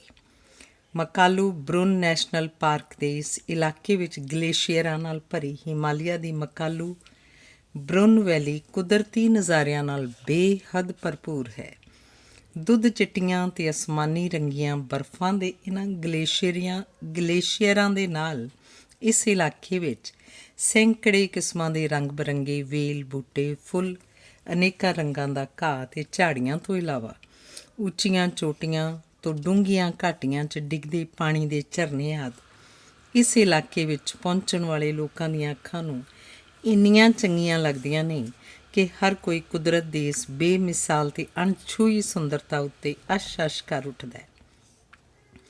ਮਨੁੱਖੀ ਦਖਲ-ਅੰਦਾਜ਼ੀ ਤੋਂ ਦੂਰ ਇਸ ਇਲਾਕੇ ਵਿੱਚ ਸੈਂਕੜੇ ਕਿਸਮਾਂ ਦੀਆਂ ਜੜੀ ਬੂਟੀਆਂ ਤੋਂ ਇਲਾਵਾ ਦਰਜਨਾਂ ਅਦਭੁਤ ਕਿਸਮ ਦੇ ਪਸ਼ੂ ਪੰਛੀ ਕੁਦਰਤੀ ਵਾਤਾਵਰਨ ਵਿੱਚ ਅਟਖੇਲੀਆਂ ਕਰਦੇ ਹਨ। ਧੰਨਵਾਦ। ਫਿਰੋਜ਼ੀ ਰਤਨਾਂ ਦੀ ਦੇਵੀ ਵਜੋਂ ਜਾਣੀ ਜਾਂਦੀ ਹੈ ਵਿਸ਼ਵ ਦੀ 6ਵੀਂ ਉੱਚੀ ਚੋਟੀ ਚੋਯੂ। ਪਹਾੜ ਸਾਰੇ ਹੀ ਹਾਲਾਂਕਿ ਵੱਖ-ਵੱਖ ਕਿਸਮ ਦੇ ਪੱਥਰਾਂ ਤੋਂ ਹੀ ਬਣੇ ਹੁੰਦੇ ਨੇ, ਪਰ ਇਹਨਾਂ ਪੱਥਰਾਂ ਵਿੱਚੋਂ ਕੁਝ ਬੇਹੱਦ ਕੀਮਤੀ ਤੇ ਖਾਸ ਵਰਤੋਂ ਵਾਲੇ ਹੁੰਦੇ ਨੇ। ਪੱਥਰਾਂ ਤੋਂ ਹੀ ਵੱਖ-ਵੱਖ ਕਿਸਮ ਦੇ ਹੀਰੇ ਤੇ ਰਤਨ ਤਰਾਸ਼ੇ ਜਾਂਦੇ ਨੇ। ਵਿਸ਼ਵ ਦੀ 6ਵੇਂ ਨੰਬਰ ਦੀ ਉੱਚੀ ਚੋਟੀ ਚੋਯੂ ਨੂੰ ਫਿਰੋਜ਼ੀ ਰਤਨਾਂ ਦੀ ਦੇਵੀ ਵਜੋਂ ਜਾਣਿਆ ਜਾਂਦਾ ਹੈ। 8,201 ਮੀਟਰ ਅਥਵਾ 26,906 ਫੁੱਟ ਉੱਚੀ ਚੋਟੀ ਨੇਪਾਲ ਦੇ ਖੁੰਬੂ ਇਲਾਕੇ ਵਿੱਚ ਮਹਾਲੰਗੁਰ ਹਿਮਾਲਿਆ ਲੜੀ ਵਿੱਚ ਮਾਊਂਟ ਐਵਰੈਸਟ ਦੇ 20 ਕਿਲੋਮੀਟਰ ਪੱਛਮ ਵੱਲ ਚੀਨ ਨੇਪਾਲ ਸਰਹੱਦ ਉੱਤੇ ਸਥਿਤ ਹੈ। ਹਾਲਾਂਕਿ ਇੰਨੀ ਉਚਾਈ ਹੋਣ ਕਾਰਨ ਸਾਲ ਵਿੱਚ ਬਹੁਤਾ ਸਮਾਂ ਇਹ ਇਲਾਕਾ ਬਰਫ਼ ਨਾਲ ਹੀ ਢਕਿਆ ਰਹਿੰਦਾ ਹੈ, ਪਰ ਇਸ ਪਹਾੜੀ ਦੇ ਪੱਥਰਾਂ ਵਿੱਚ ਫਿਰੋਜ਼ੀ ਰੰਗ ਦੇ ਵਿਸ਼ੇਸ਼ ਪੱਥਰਾਂ ਦੀ ਬਹੁਤਾਤ ਹੋਣ ਕਾਰਨ ਹੀ ਸ਼ਾਇਦ ਇਸ ਇਲਾਕੇ ਦੇ ਲੋਕਾਂ ਨੇ ਇਸ ਨੂੰ ਫਿਰੋਜ਼ੀ ਰਤਨਾਂ ਦੀ ਦੇਵੀ ਦਾ ਨਾਂ ਦਿੱਤਾ ਹੋਵੇਗਾ। ਲੇਟਵੀਆਂ ਢਲਾਣਾਂ ਵਾਲੀ ਇਸ ਚੋਟੀ ਨੂੰ 8000 ਮੀਟਰ ਤੋਂ ਵੱਧ ਉੱਚੀਆਂ ਸਾਰੀਆਂ 14 ਚੋਟੀਆਂ ਵਿੱਚੋਂ ਚੜ੍ਹਨ ਲਈ ਸਭ ਤੋਂ ਆਸਾਨ ਮੰਨਿਆ ਜਾਂਦਾ ਹੈ। ਇਸ ਚੋਟੀ ਤੋਂ ਕੁਝ ਕਿਲੋਮੀਟਰ ਦੂਰ ਹੀ 5716 ਮੀਟਰ ਦੀ ਉਚਾਈ ਉੱਤੇ ਵਿਸ਼ਵ ਪ੍ਰਸਿੱਧ ਨੰਗਪਾ ਲਾ ਦਰਾ ਹੈ। ਤਿੱਬਤੀ ਤੇ ਨੇਪਾਲ ਦੇ ਖੁੰਬੂ ਇਲਾਕੇ ਦੇ ਸ਼ੇਰਪਾ ਲੋਕਾਂ ਦੀ ਇੱਕ ਦੂਜੇ ਦੇ ਇਲਾਕਿਆਂ ਵਿੱਚ ਆਉਣ ਜਾਣ ਲਈ ਤੇ ਕਾਰੋਬਾਰ ਲਈ ਇਹ ਦਰਾ ਇੱਕੋ ਇੱਕ ਰਸਤਾ ਹੈ। ਐਵਰੈਸਟ ਉੱਤੇ 1953 ਈਸਵੀ ਵਿੱਚ ਸਭ ਤੋਂ ਪਹਿਲਾਂ ਫਤਿਹ ਹਾਸਲ ਕਰਨ ਵਾਲੇ ਨਿਊਜ਼ੀਲੈਂਡ ਦੇ ਸਰ ਐਡਮੰਡ ਹਿਲੇਰੀ ਨੇ 1 ਸਾਲ ਪਹਿਲਾਂ 1952 ਈਸਵੀ ਵਿੱਚ ਐਰਿਕ ਸ਼ਿਪਟਨ ਦੀ ਅਗਵਾਈ ਹੇਠਲੀ ਟੀਮ ਵਿੱਚ ਚੋਯੂ ਚੋਟੀ ਉੱਤੇ ਵੀ ਚੜ੍ਹਨ ਦਾ ਯਤਨ ਕੀਤਾ ਸੀ, ਪਰ 6650 ਮੀਟਰ ਦੀ ਉਚਾਈ ਉੱਤੇ ਮੌਸਮ ਬੇਹੱਦ ਖਰਾਬ ਹੋਣ ਕਾਰਨ ਟੀਮ ਨੂੰ ਅੱਧ ਵਿਚਾਲਿਓਂ ਪਰਤਣਾ ਪਿਆ ਸੀ। ਇਸ ਚੋਟੀ ਉੱਤੇ ਸਭ ਤੋਂ ਪਹਿਲਾਂ ਆਸਟਰੀਅਨ ਮੁਹਿੰਮ ਤਹਿਤ ਹਰਬਰਟ ਟਿਚੀ ਤੇ ਜੋਸੇਫ ਜੋਚਲਰ ਨੇ ਪਾਸਾਂਗ ਦਾਵਾ ਸ਼ੇਰਪਾ ਨਾਲ ਮਿਲ ਕੇ ਫਤਿਹ ਹਾਸਲ ਕੀਤੀ। 1950 ਈਸਵੀ ਵਿੱਚ ਅੰਨਾਪੂਰਨਾ ਉੱਤੇ ਸਫਲ ਚੜ੍ਹਾਈ ਤੋਂ ਬਾਅਦ 8000 ਮੀਟਰ ਜਾਂ ਵੱਧ ਉਚਾਈ ਵਾਲੀਆਂ ਚੋਟੀਆਂ ਵਿੱਚੋਂ ਇਹ ਵਿਸ਼ਵ ਦੀ 5ਵੀਂ ਚੋਟੀ ਸੀ ਜਿਸ ਨੂੰ ਪਹਾੜੀਆਂ ਚੜ੍ਹਨ ਦੇ ਸ਼ੌਕੀਨਾਂ ਵੱਲੋਂ ਸਰ ਕੀਤਾ ਗਿਆ। ਪਹਿਲੀ ਫਤਿਹ ਤੋਂ 4 ਦਹਾਕੇ ਬਾਅਦ 1994 ਈਸਵੀ ਵਿੱਚ ਮੈਕਸੀਕਨ ਨੌਜਵਾਨ ਕਾਰਲੋਸ ਕਾਰਸੋਲੀਓ ਨੇ ਵਿਸ਼ਵ ਭਰ ਦੇ ਪਹਾੜੀ ਪ੍ਰੇਮੀਆਂ ਨੂੰ ਹੈਰਾਨ ਕਰਦਿਆਂ ਬੇਸ ਕੈਂਪ ਤੋਂ ਸਿਰਫ 18 ਘੰਟੇ 45 ਮਿੰਟ ਵਿੱਚ ਇਸ ਪਹਾੜੀ ਦੀ ਟੀਸੀ ਉੱਤੇ ਪਹੁੰਚ ਕੇ ਸਭ ਤੋਂ ਤੇਜ਼ ਰਫ਼ਤਾਰ ਨਾਲ ਚੋਟੀ ਸਰ ਕਰਨ ਦਾ ਰਿਕਾਰਡ ਕਾਇਮ ਕੀਤਾ। ਰਾਮਗੜੀਆ ਭਾਈਚਾਰੇ ਲਈ ਇਹ ਮਾਣ ਵਾਲੀ ਗੱਲ ਹੈ ਕਿ 2007 ਈਸਵੀ ਵਿੱਚ ਅਭਿਲੇਖ ਸਿੰਘ ਵਿਰਦੀ ਨੇ ਭਾਰਤ ਵੱਲੋਂ ਇਸ ਚੋਟੀ ਨੂੰ ਫਤਿਹ ਕੀਤਾ। ਧੰਨਵਾਦ। 7ਵੇਂ ਨੰਬਰ ਦੀ ਧੌਲਾਗਿਰੀ ਨੂੰ 30 ਸਾਲ ਸਭ ਤੋਂ ਉੱਚੀ ਚੋਟੀ ਮੰਨਿਆ ਜਾਂਦਾ ਰਿਹਾ। ਵਿਸ਼ਾਲ ਤੇ ਬੁਲੰਦ ਹਿਮਾਲਿਆ ਪਹਾੜਾਂ ਵਿੱਚ ਬੱਦਲਾਂ ਦੇ ਪਾਰ ਤੱਕ ਫੈਲੀਆਂ ਪਹਾੜੀ ਚੋਟੀਆਂ ਨੂੰ ਇਹਨਾਂ ਉੱਤੇ ਚੜ੍ਹਾਈ ਕਰਨ ਵਾਲੇ ਪਹਾੜ ਪ੍ਰੇਮੀਆਂ ਨੇ ਵੱਖ-ਵੱਖ ਸ਼੍ਰੇਣੀਆਂ 'ਚ ਵੰਡਿਆ ਹੋਇਆ ਹੈ। ਇਹਨਾਂ ਵਿੱਚੋਂ ਜਿਹੜੀਆਂ ਵਿਸ਼ਵ ਦੀਆਂ ਪਹਿਲੀਆਂ 1 ਦਰਜਨ ਦੇ ਕਰੀਬ ਉੱਚੀਆਂ ਚੋਟੀਆਂ ਹਨ ਉਹਨਾਂ ਨੂੰ 8000 ਦੇ ਖਿਤਾਬ ਹੇਠ ਜਾਣਿਆ ਜਾਂਦਾ ਹੈ ਕਿਉਂਕਿ ਇਹਨਾਂ ਦੀ ਉਚਾਈ 8000 ਮੀਟਰ ਤੋਂ ਵੱਧ ਹੈ। ਇਸੇ ਸ਼੍ਰੇਣੀ 'ਚ ਸ਼ਾਮਲ ਹੈ ਕੇਂਦਰੀ ਨੇਪਾਲ 'ਚ ਸਥਿਤ ਧੌਲਾਗਿਰੀ ਚੋਟੀ ਜੋ ਕਿ 8167 ਮੀਟਰ ਭਾਵ 26794 ਫੁੱਟ ਉਚਾਈ ਨਾਲ ਵਿਸ਼ਵ ਵਿੱਚ 7ਵੇਂ ਸਥਾਨ 'ਤੇ ਹੈ। ਇਸ ਦਾ ਨਾਂ ਸੰਸਕ੍ਰਿਤ ਭਾਸ਼ਾ ਦੇ 2 ਸ਼ਬਦਾਂ ਧਵਲ ਦੁੱਧ ਚੱਟਾ ਤੇ ਗਿਰੀ ਪਹਾੜ ਦੇ ਸੁਮੇਲ ਤੋਂ ਬਣਿਆ ਹੈ। ਹੈਰਾਨੀਜਨਕ ਤੱਥ ਇਹ ਹੈ ਕਿ ਲਗਭਗ 30 ਸਾਲ ਧੌਲਗਿਰੀ ਨੂੰ ਵੀ ਵਿਸ਼ਵ ਦੀ ਸਭ ਤੋਂ ਉੱਚੀ ਚੋਟੀ ਮੰਨਿਆ ਜਾਂਦਾ ਰਿਹਾ ਕਿਉਂਕਿ 1808 ਈਸਵੀ ਵਿੱਚ ਯੂਰਪੀ ਸਰਵੇ ਟੀਮਾਂ ਵੱਲੋਂ ਹਿਮਾਲੀਅਨ ਪਹਾੜਾਂ ਦੇ ਕੀਤੇ ਪਹਿਲੇ ਸਰਵੇ ਦੌਰਾਨ ਧੌਲਾਗਿਰੀ ਦੀ ਉਚਾਈ ਨਾਪ ਕੇ ਯੂਰਪੀ ਲੋਕਾਂ ਨੇ ਇਸ ਨੂੰ ਉਸ ਵੇਲੇ ਤੱਕ ਦੀ ਵਿਸ਼ਵ ਦੀ ਸਭ ਤੋਂ ਉੱਚੀ ਚੋਟੀ ਦਾ ਖਿਤਾਬ ਦੇ ਦਿੱਤਾ ਸੀ। ਅਸਲ ਵਿੱਚ ਉਦੋਂ ਤੱਕ ਯੂਰਪੀਨ ਲੋਕ ਐਕੁਆਡੋਰ ਦੀ 20561 ਫੁੱਟ ਅਥਵਾ 6267 ਮੀਟਰ ਉਚਾਈ ਵਾਲੀ ਪਹਾੜੀ ਚੋਟੀ ਚਿੰਬੋਰਾਜ਼ੋ ਨੂੰ ਹੀ ਵਿਸ਼ਵ ਦੀ ਸਭ ਤੋਂ ਉੱਚੀ ਚੋਟੀ ਸਮਝੀ ਬੈਠੇ ਸਨ। ਐਵਰੈਸਟ ਦੀ ਉਚਾਈ ਨਾਪੇ ਜਾਣ ਤੋਂ ਪਹਿਲਾਂ 1938 ਈਸਵੀ ਵਿੱਚ ਹੋਏ ਸਰਵੇ ਦੌਰਾਨ ਕੰਚਨਜੰਗਾ ਨੂੰ ਵੀ ਇਹ ਖਿਤਾਬ ਥੋੜ੍ਹੀ ਦੇਰ ਮਿਲਿਆ ਸੀ। ਵਿਸ਼ਾਲ ਪਹਾੜਾਂ ਉੱਤੇ ਜਿੱਤਾਂ ਦੇ ਆਧੁਨਿਕ ਇਤਿਹਾਸ ਵਿੱਚ ਇਸ ਚੋਟੀ ਦੇ ਸਿਰੇ ਉੱਤੇ ਪਹੁੰਚਣ ਵਿੱਚ ਸਭ ਤੋਂ ਪਹਿਲਾਂ ਸਫਲ ਹੋਏ ਸਵਿਟਜ਼ਰਲੈਂਡ ਤੇ ਆਸਟਰੀਅਨ ਟੋਲੀ ਦੇ ਮੈਂਬਰ ਜਿਨ੍ਹਾਂ ਨੇ 1960 ਈਸਵੀ ਨੂੰ ਇਹ ਚੋਟੀ ਸਰ ਕੀਤੀ। 1987 ਦੇ 16 ਅਕਤੂਬਰ ਨੂੰ ਅਮਰੀਕਾ ਦੀ ਕਿੱਟੀ ਕਾਲਹੌਨ ਨੇ ਇਹ ਚੋਟੀ ਸਰ ਕਰਨ ਵਾਲੀ ਪਹਿਲੀ ਔਰਤ ਵਜੋਂ ਆਪਣਾ ਨਾਂ ਇਤਿਹਾਸ ਵਿੱਚ ਦਰਜ ਕਰਾਇਆ। ਇਹ ਕਾਰਨਾਮਾ ਉਸਨੇ ਪਰਬਤ ਆਰੋਹਣ ਦੇ ਗਿਆਨ ਤੋਂ ਲਗਭਗ ਕੋਰੇ ਸਾਥੀਆਂ ਦੇ ਬੇਅੰਤ ਸੀਮਤ ਤਕਨੀਕੀ ਸਮਾਨ ਦੇ ਸਹਾਰੇ ਤੇ ਭਿਆਨਕ ਐਵਲਾਂਚ ਵਿੱਚ ਜ਼ਖਮੀ ਹੋਣ ਦੇ ਬਾਵਜੂਦ ਕਰ ਵਿਖਾਇਆ। ਡੈਨੀਅਸ ਮਕਾਉਸਕਸ ਲਿਥੁਆਨੀਆ ਦਾ ਪਹਿਲਾ ਬੰਦਾ ਸੀ ਜਿਸ ਨੇ 1990 ਈਸਵੀ ਵਿੱਚ ਧੌਲਾਗਿਰੀ ਨੂੰ ਸਰ ਕਰਕੇ 8000 ਮੀਟਰ ਤੋਂ ਉੱਚੀ ਕੋਈ ਵੀ ਪਹਾੜੀ ਚੋਟੀ ਸਰ ਕਰਨ ਵਾਲੇ ਲਿਥੁਆਨੀਅਨ ਵਜੋਂ ਮਾਣ ਹਾਸਲ ਕੀਤਾ। ਪਰ ਬਦਕਿਸਮਤੀ ਨਾਲ ਉਹ ਇਸ ਪਹਾੜ ਤੋਂ ਜਿੰਦਾ ਵਾਪਸ ਆਪਣੇ ਮੁਲਕ ਨਾ ਪਰਤ ਸਕਿਆ। ਪਿਛਲੇ ਵਰ੍ਹੇ ਨੇਪਾਲ 'ਚ ਆਏ ਭਿਆਨਕ ਭੂਚਾਲ ਦਾ ਕੇਂਦਰ ਬਿੰਦੂ ਰਿਹਾ ਪੋਖਰਾ ਇਲਾਕਾ ਧੌਲਾਗਿਰੀ ਉੱਤੇ ਚੜ੍ਹਾਈ ਕਰਨ ਲਈ ਮੁੱਖ ਦੁਆਰ ਵਜੋਂ ਜਾਣਿਆ ਜਾਂਦਾ ਹੈ। ਧੌਲਗਿਰੀ ਦਾ ਦੱਖਣੀ ਪਾਸਾ ਅਜੇ ਵੀ ਪਹਾੜੀ ਚੜ੍ਹਾਵਿਆਂ ਲਈ ਚੁਣੌਤੀ ਬਣਿਆ ਖੜ੍ਹਾ ਹੈ ਕਿਉਂਕਿ ਇਸ ਪਾਸੇ ਤੋਂ ਅਜੇ ਤੱਕ ਕੋਈ ਵੀ ਪਰਬਤ ਆਰੋਹੀ ਇਸ ਚੋਟੀ ਉੱਤੇ ਚੜ੍ਹਨ 'ਚ ਸਫਲ ਨਹੀਂ ਹੋ ਸਕਿਆ। ਧੰਨਵਾਦ।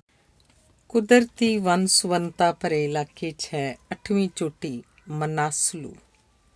ਜੰਗਲ, ਸਮੁੰਦਰ ਤੇ ਪਹਾੜ ਤਿੰਨ ਐਸੇ ਸਥਾਨ ਹਨ ਜਿੱਥੇ ਮਨੁੱਖ ਤੋਂ ਇਲਾਵਾ ਕਾਦਰ ਦੀ ਇਸ ਕਾਇਨਾਤ ਦੇ ਬੇਹੱਦ ਖੂਬਸੂਰਤ ਤੇ ਵਿਲੱਖਣ ਜੀਵ ਜੰਤੂਆਂ ਦੇ ਨਾਲ ਨਾਲ ਬਹੁਤ ਹੀ ਮਨਮੋਹਕ ਦਿੱਖ ਵਾਲੇ ਵੇਲ ਬੂਟਿਆਂ ਵਾਲੀ ਬਨਸਪਤੀ ਮੌਲਦੀ ਹੈ। ਜੰਗਲਾਂ ਦਾ ਤਾਂ ਮਨੁੱਖ ਨੇ ਲਗਭਗ ਸਫਾਇਆ ਕਰ ਦਿੱਤਾ ਹੈ, ਪਰ ਪ੍ਰਸ਼ਾਂਤ ਮਹਾਸਾਗਰ ਵਰਗੇ ਅਥਾਹ ਡੂੰਘੇ ਸਮੁੰਦਰ ਤੇ ਹਿਮਾਲਿਆ ਵਰਗੇ ਅਥਾਹ ਉਚਾਈਆਂ ਵਾਲੇ ਪਹਾੜ ਕੁਝ ਹੱਦ ਤੱਕ ਮਨੁੱਖ ਦੀ ਇਸ ਤਬਾਹੀ ਵਾਲੀ ਸੋਚ ਦੀ ਮਾਰ ਤੋਂ ਬਚੇ ਹੋਏ ਨੇ। ਕੁਝ ਇਲਾਕਿਆਂ ਨੂੰ ਉੱਥੋਂ ਦੇ ਸੂਝਵਾਨ ਦੂਰਅੰਦੇਸ਼ ਤੇ ਕੁਦਰਤ ਪ੍ਰੇਮੀ ਲੋਕਾਂ ਦੀ ਜੱਦੋ ਜਹਿਦ ਸਦਕਾ ਉਸ ਖਿੱਤੇ ਦੀਆਂ ਸਰਕਾਰਾਂ ਨੇ ਕੁਦਰਤੀ ਰੂਪ ਵਿੱਚ ਰਾਖਵੇਂ ਕਰਕੇ ਵੀ ਬਚਾਇਆ ਹੋਇਆ ਹੈ। ਅਦਭੁਤ ਨਜ਼ਾਰਿਆਂ ਤੇ ਕੁਦਰਤੀ ਵੰਨ ਸੁਵੰਨਤਾ ਨਾਲ ਭਰਪੂਰ ਅਜਿਹੇ ਹੀ ਰਾਖਵੇਂ ਇਲਾਕੇ 'ਚ ਸਥਿਤ ਹੈ ਵਿਸ਼ਵ ਦੀ 8ਵੇਂ ਨੰਬਰ ਦੀ ਚੋਟੀ ਮਨਾਸਲੂ। 8163 ਮੀਟਰ ਅਥਵਾ 26781 ਫੁੱਟ ਉੱਚੀ ਇਸ ਚੋਟੀ ਨੂੰ ਤਿੱਬਤੀ ਭਾਸ਼ਾ ਵਿੱਚ ਕੁਤਾਂਗ ਦੇ ਨਾਂ ਨਾਲ ਜਾਣਿਆ ਜਾਂਦਾ ਹੈ। ਮਾਨਸਰੀ ਹਿਮਲ ਲੜੀ ਵਿੱਚ ਸਥਿਤ ਇਹ ਚੋਟੀ ਪਹਾੜ ਪ੍ਰੇਮੀਆਂ ਵਿੱਚ ਜਾਪਾਨੀਆਂ ਦੀ ਚੋਟੀ ਵਜੋਂ ਵੀ ਮਸ਼ਹੂਰ ਹੈ, ਜਿਸ ਦੇ ਸ਼ਾਇਦ ਦੋ ਮੁੱਖ ਕਾਰਨ ਹਨ। ਪਹਿਲਾ ਇਹ ਕਿ ਇਸ ਚੋਟੀ ਉੱਤੇ ਪਹਿਲੀ ਵਾਰ ਤੋਸ਼ੀਓ ਇਮਾਨੀਸ਼ੀ ਨਾਂ ਦੇ ਜਾਪਾਨੀ ਨੇ ਗਿਆਲਜੀਨ ਨੋਰਬੂ ਸ਼ੇਰਪਾ ਦੀ ਸਹਾਇਤਾ ਨਾਲ 9 ਮਈ 1956 ਈਸਵੀ ਨੂੰ ਫਤਿਹ ਹਾਸਲ ਕੀਤੀ ਅਤੇ ਦੂਜੀ ਇਹ ਕਿ 1974 ਈਸਵੀ ਵਿੱਚ ਕਿਓਕੋ ਸਾਤੋ ਦੀ ਅਗਵਾਈ ਹੇਠ 5 ਜਾਪਾਨੀ ਔਰਤਾਂ ਨਾਓਕੋ ਨਾਕਾਸੇਕੋ ਮਾਸਾਕੋ ਉਚੀਡਾ ਮਿਕੋਮਾਰੀ ਦੀ ਟੋਲੀ ਨੇ ਇਸ ਚੋਟੀ ਨੂੰ ਫਤਿਹ ਕਰਕੇ 8000 ਮੀਟਰ ਤੋਂ ਵੱਧ ਉੱਚੀ ਕਿਸੇ ਵੀ ਚੋਟੀ ਨੂੰ ਔਰਤਾਂ ਵੱਲੋਂ ਪਹਿਲੀ ਵਾਰ ਸਰ ਕੀਤੇ ਜਾਣ ਦਾ ਮਾਣ ਹਾਸਲ ਕੀਤਾ ਸੀ। ਇਸ ਇਲਾਕੇ ਵਿੱਚ ਹਿਮਲਚੂਲੀ 7893, ਨਾਗੜਚੂਲੀ 7871 ਮੀਟਰ, ਸ਼ਰਿੰਗੀ 7187 ਮੀਟਰ ਸਮੇਤ 6500 ਮੀਟਰ ਤੋਂ ਵੱਧ ਉਚਾਈ ਵਾਲੀਆਂ 10 ਚੋਟੀਆਂ ਸਥਿਤ ਹਨ। ਚੜ੍ਹਾਈ ਲਈ ਔਖ ਦੇ ਮਾਮਲੇ ਵਿੱਚ ਮਨਾਸਲੂ 8014 ਚੋਟੀਆਂ ਵਿੱਚ ਚੌਥੀ ਸਭ ਤੋਂ ਔਖੀ ਤੇ ਖਤਰਨਾਕ ਚੋਟੀ ਹੈ, ਜਿੱਥੇ ਨੁਕੀਲੀ ਦੰਦੇਦਾਰ ਬਰਫ਼ ਪਹਾੜੀ ਚੜ੍ਹਾਵਿਆਂ ਲਈ ਅਕਸਰ ਮੌਤ ਦਾ ਕਾਰਨ ਬਣ ਜਾਂਦੀ ਹੈ। ਪਹਾੜ ਪ੍ਰੇਮੀਆਂ ਵਿੱਚ ਬੇਹੱਦ ਹਰਮਨ ਪਿਆਰੇ 177 ਕਿਲੋਮੀਟਰ ਲੰਮੇ ਮਨਾਸਲੂ ਟਰੈਕਿੰਗ ਰੂਟ ਨੂੰ ਨੇਪਾਲ ਸਰਕਾਰ ਨੇ 1991 ਈਸਵੀ ਵਿੱਚ ਟਰੈਕਿੰਗ ਲਈ ਖੋਲ੍ਹਿਆ, ਪਰ ਇਸ ਖਿੱਤੇ ਦੇ ਕੁਦਰਤੀ ਜਨ ਜੀਵਨ ਤੇ ਬਨਸਪਤੀ ਆਦਿ ਦੀ ਹੋਂਦ ਬਰਕਰਾਰ ਰੱਖਣ ਲਈ 1998 ਈਸਵੀ ਵਿੱਚ 1663 ਵਰਗ ਕਿਲੋਮੀਟਰ 'ਚ ਫੈਲੇ ਇਸ ਇਲਾਕੇ ਨੂੰ ਰਾਖਵਾਂ ਐਲਾਨ ਦਿੱਤਾ ਗਿਆ।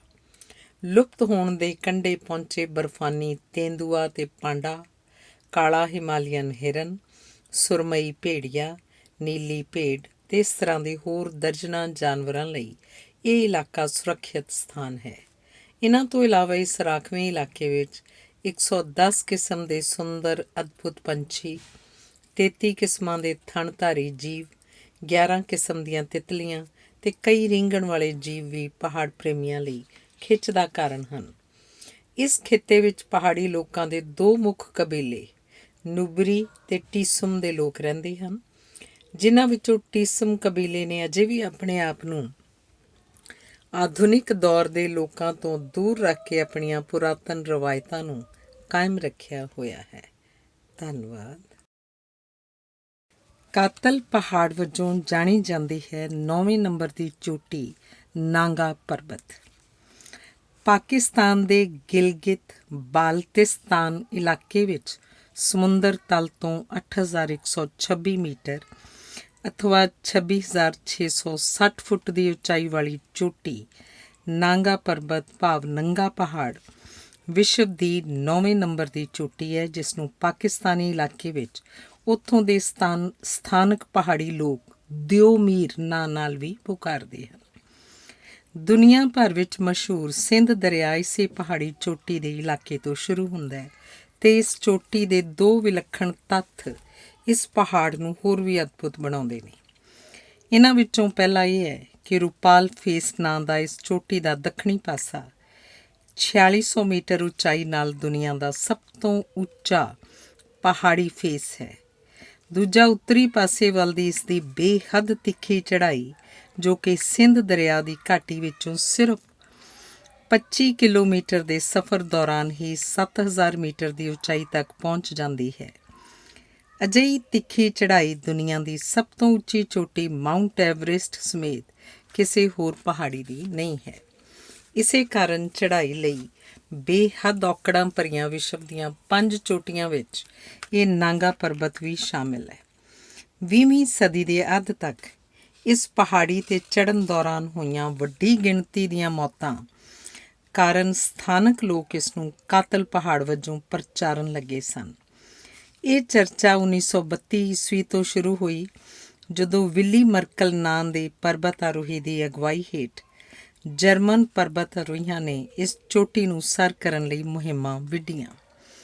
ਪਹਿਲੀ ਮੁਹਿੰਮ ਦੀ ਅਸਫਲਤਾ ਤੋਂ ਬਾਅਦ 1934 ਈਸਵੀ ਵਿੱਚ ਹਿਟਲਰ ਦੀ ਨਾਜ਼ੀ ਸਰਕਾਰ ਦੀ ਮੁਕੰਮਲ ਸਹਾਇਤਾ ਨਾਲ ਮਰਕਲ ਵੱਲੋਂ ਵਿੱਢੀ ਦੂਜੀ ਮੁਹਿੰਮ ਉੱਤੇ ਇਸ ਦੀ ਟੀਮ ਲਈ ਜਾਨਲੇਵਾ ਸਾਬਤ ਹੋਈ, ਜਿਸ ਵਿੱਚ ਖੁਦ ਵਿਲੀ ਮਰਕਲ ਤੇ ਉਸਦੇ ਦੋ ਸਾਥੀ ਯੂਲੀ ਵੀਲੈਂਡ ਤੇ ਵੀਲੇ ਵੈਲਨਬੈਚ ਤੋਂ ਇਲਾਵਾ ਉਹਨਾਂ ਦਾ ਭਾਰ ਢੋਣ ਵਾਲੇ 6 ਸ਼ੇਰਪਾ ਵੀ ਮਾਰੇ ਗਏ। 3 ਸਾਲ ਬਾਅਦ ਜਰਮਨੀ ਦੇ ਹੀ ਕਾਰਲ ਵੀਨ ਦੀ ਅਗਵਾਈ ਹੇਠ ਗਈ ਇੱਕ ਹੋਰ ਟੀਮ ਦੇ ਸਾਰੇ 16 ਮੈਂਬਰ ਭਿਆਨਕ ਬਰਫਾਨੀ ਤੂਫਾਨ ਕਾਰਨ ਬਰਫ਼ ਦੇ ਤੋਦਿਆਂ ਹੇਠਾਂ ਦਫਨ ਹੋ ਗਏ।